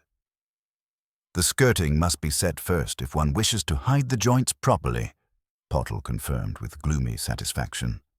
"No hand working from within that cavity could replace those boards or drive home those nails. The angle's impossible, the leverage don't exist, and the finish work, that's room-side work, that is."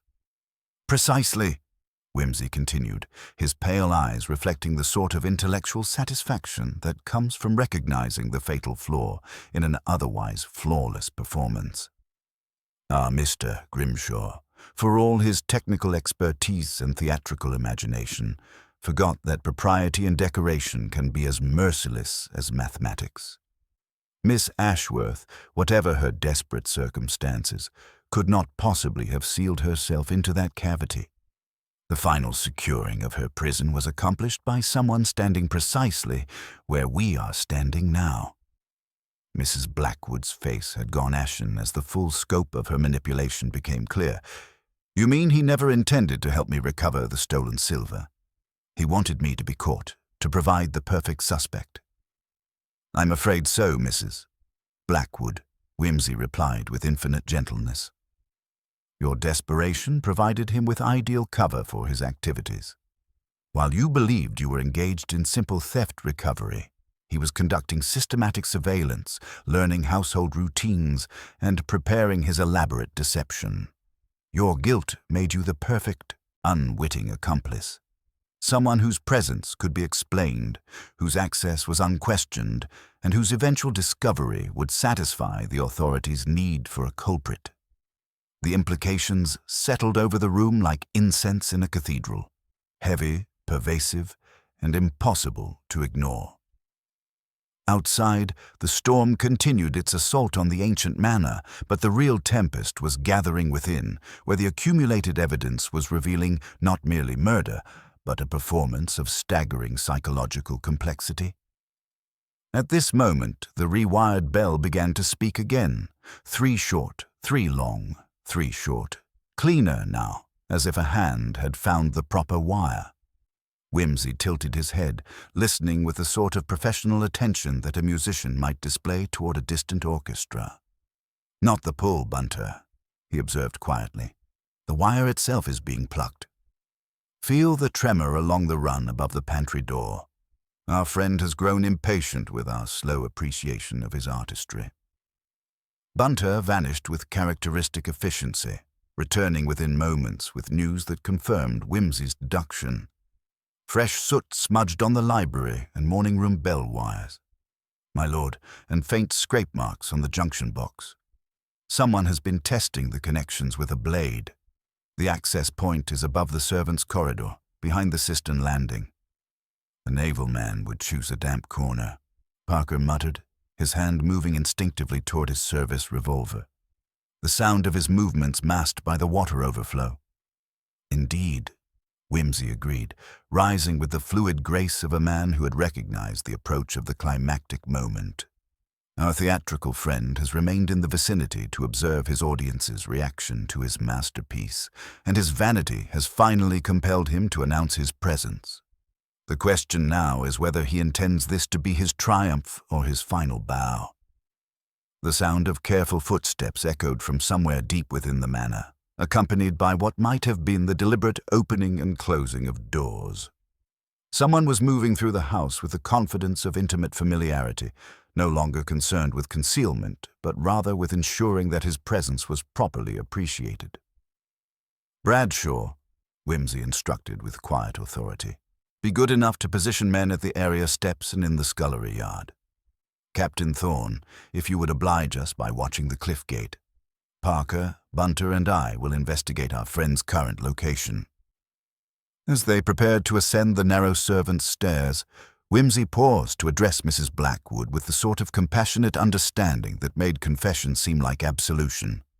"Whatever happens in the next few minutes, Mrs. Blackwood, remember that you are not a murderer. You are merely another performer in Mr.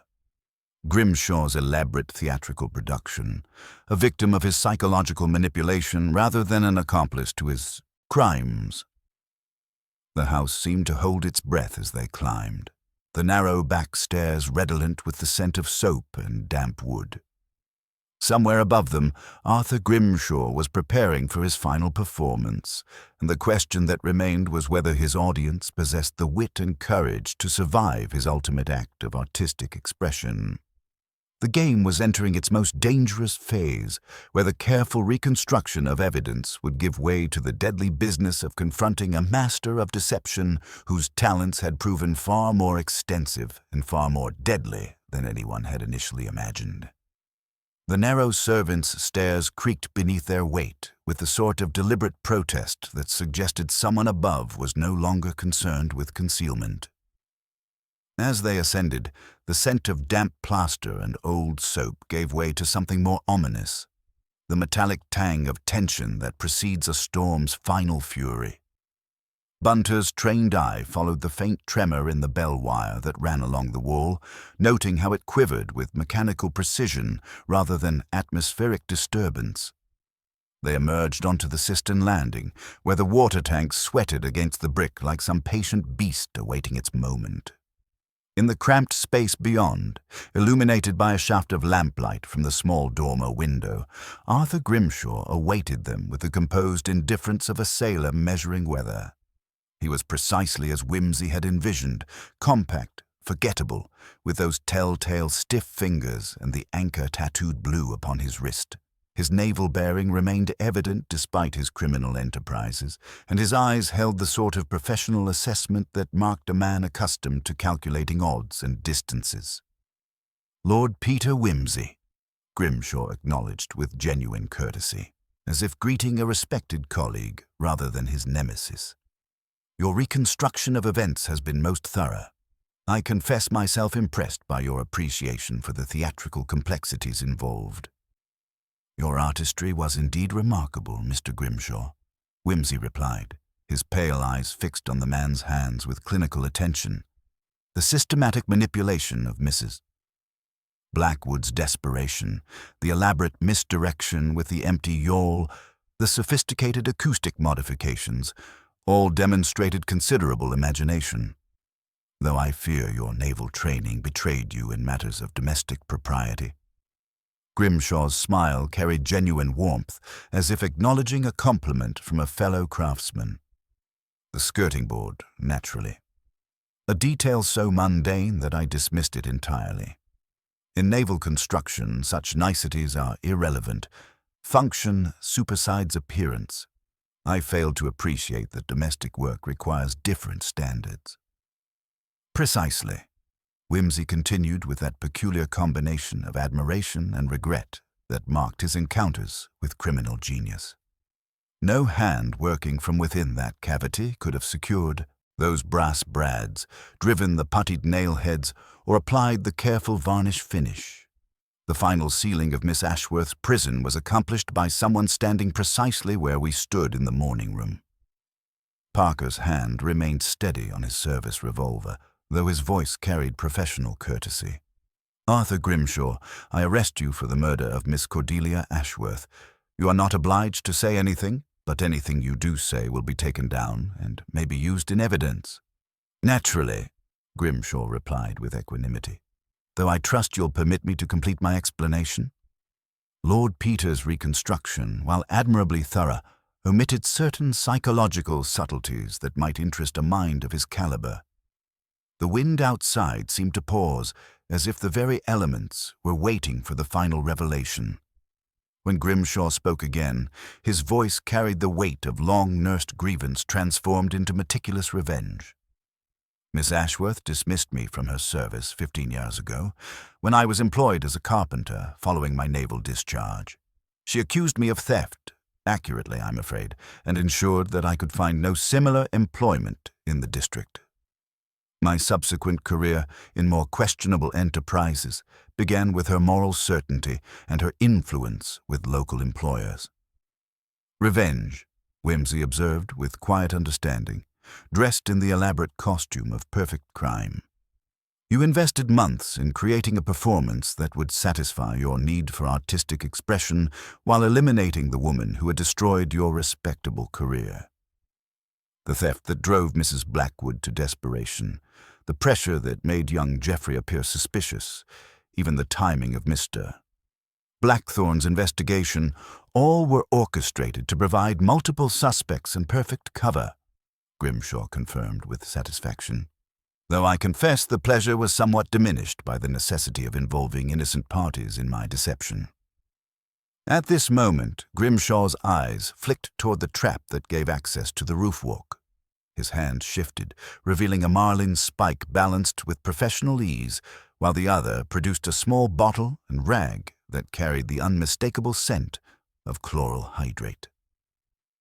"Don't be vulgar," Whimsy observed with faint disgust. "Chloral is for amateurs and dentists." Grimshaw sprang with the sudden agility of a man trained in ship's rigging, but Bunter's anticipation proved superior to desperation. The manservant's neat adjustment of the cistern chain sent a sheet of cold water sluicing across the narrow space, dazzling and disorienting. Parker's shoulder met Grimshaw's ribs with professional precision, while the marline spike skittered harmlessly across the brick floor. For a moment the three men swayed in silent struggle. Then Grimshaw sagged, the fight gone as suddenly as a squall. They escorted him down the narrow back stairs, past the pantry where the bell pointers trembled with mechanical sympathy, into the melancholy morning room with its violated wall. Inspector Bradshaw positioned his men with official satisfaction, while Mrs. Blackwood stood like a figure carved from coal, her relief at understanding the true scope of her manipulation tempered by knowledge of her own desperate actions. Grimshaw looked about the room with quick, bright contempt, his gaze lingering on the exposed cavity that had been both his masterpiece and his downfall. When he spoke, his voice carried the sort of artistic pride that transcended mere criminality. "You are never here to tune pianos," Whimsy said gently, with the patience of a tutor addressing a particularly complex theorem. "You are here to conduct an orchestra of deception. You seeded petty thefts to make conscience ripen. You set a naturalist to observe hours and habits. You sent telegrams in a lady's name and placed trunk calls in a housekeeper's voice. You bought felt and charcoal from scenic engineers because the theater knows more of silence than the home. You rewired the bell to rebuke curiosity and forged notes with softened wax. Observe the varnish ring by the fender. You drugged an elderly lady who feared disgrace, sealed her into darkness, and nailed propriety over her with puttied brads. You obliterated hallmarks, hired accomplices to mislay trunks, and sent a yawl to pirouette for the Coast Guard. His voice grew thin as wire. But you forgot that skirting boards are not reversible, even for naval artificers, and that bells, even muffled through damp felt, tell more truth than telegrams. Grimshaw's shoulders twitched in a movement like a swallowed laugh. "I spared her the scandal she dreaded," he murmured with genuine conviction. "You silenced the witness you feared," Parker replied flatly, securing the handcuffs with professional efficiency. "Art requires sacrifice," Grimshaw whispered, blinking at the restraints as though they were an inferior mechanism whose purpose he couldn't quite comprehend. In the grey aftermath of morning, as the storm-washed sea lay ironed flat and the church bell consented to tell the hour correctly, Whimsy stood by the window of the Seahawk Inn, contemplating the now placid channel. Mrs. Blackwood, white but upright, had spoken with Parker in the library, her charges reflecting her status as victim rather than accomplice. Geoffrey Ashworth, summoned and deflated, stammered apologies to a world that had not, after all, been arranged to his advantage. "Bunter," Whimsy observed, adjusting his monocle as he watched a pair of ravens confer upon the manor's purposeless tower. "The English genius lies less in invention than in finish. Our friend possessed invention to spare. What undid him was brass brads and a housemaid's bell." "Very true, my lord," Bunter replied, folding his master's evening clothes with characteristic precision. "The small things are apt to act as gentlemen when the great do." Not Whimsy smiled with the sort of philosophical satisfaction that comes from witnessing justice served through the proper observation of domestic detail. Diaries that end in July and bells that ring from empty rooms, one must never mistake a pause for an ending. Finis coronat opus, as the schoolmen say, but it is generally the skirting board that supplies the crown.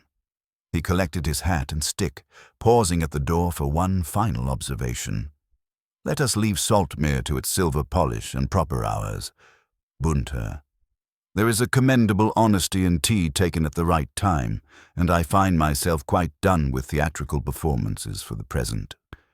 Some mysteries, once solved, are best left to the discretion of properly trained constables and the inevitable judgment of His Majesty's courts."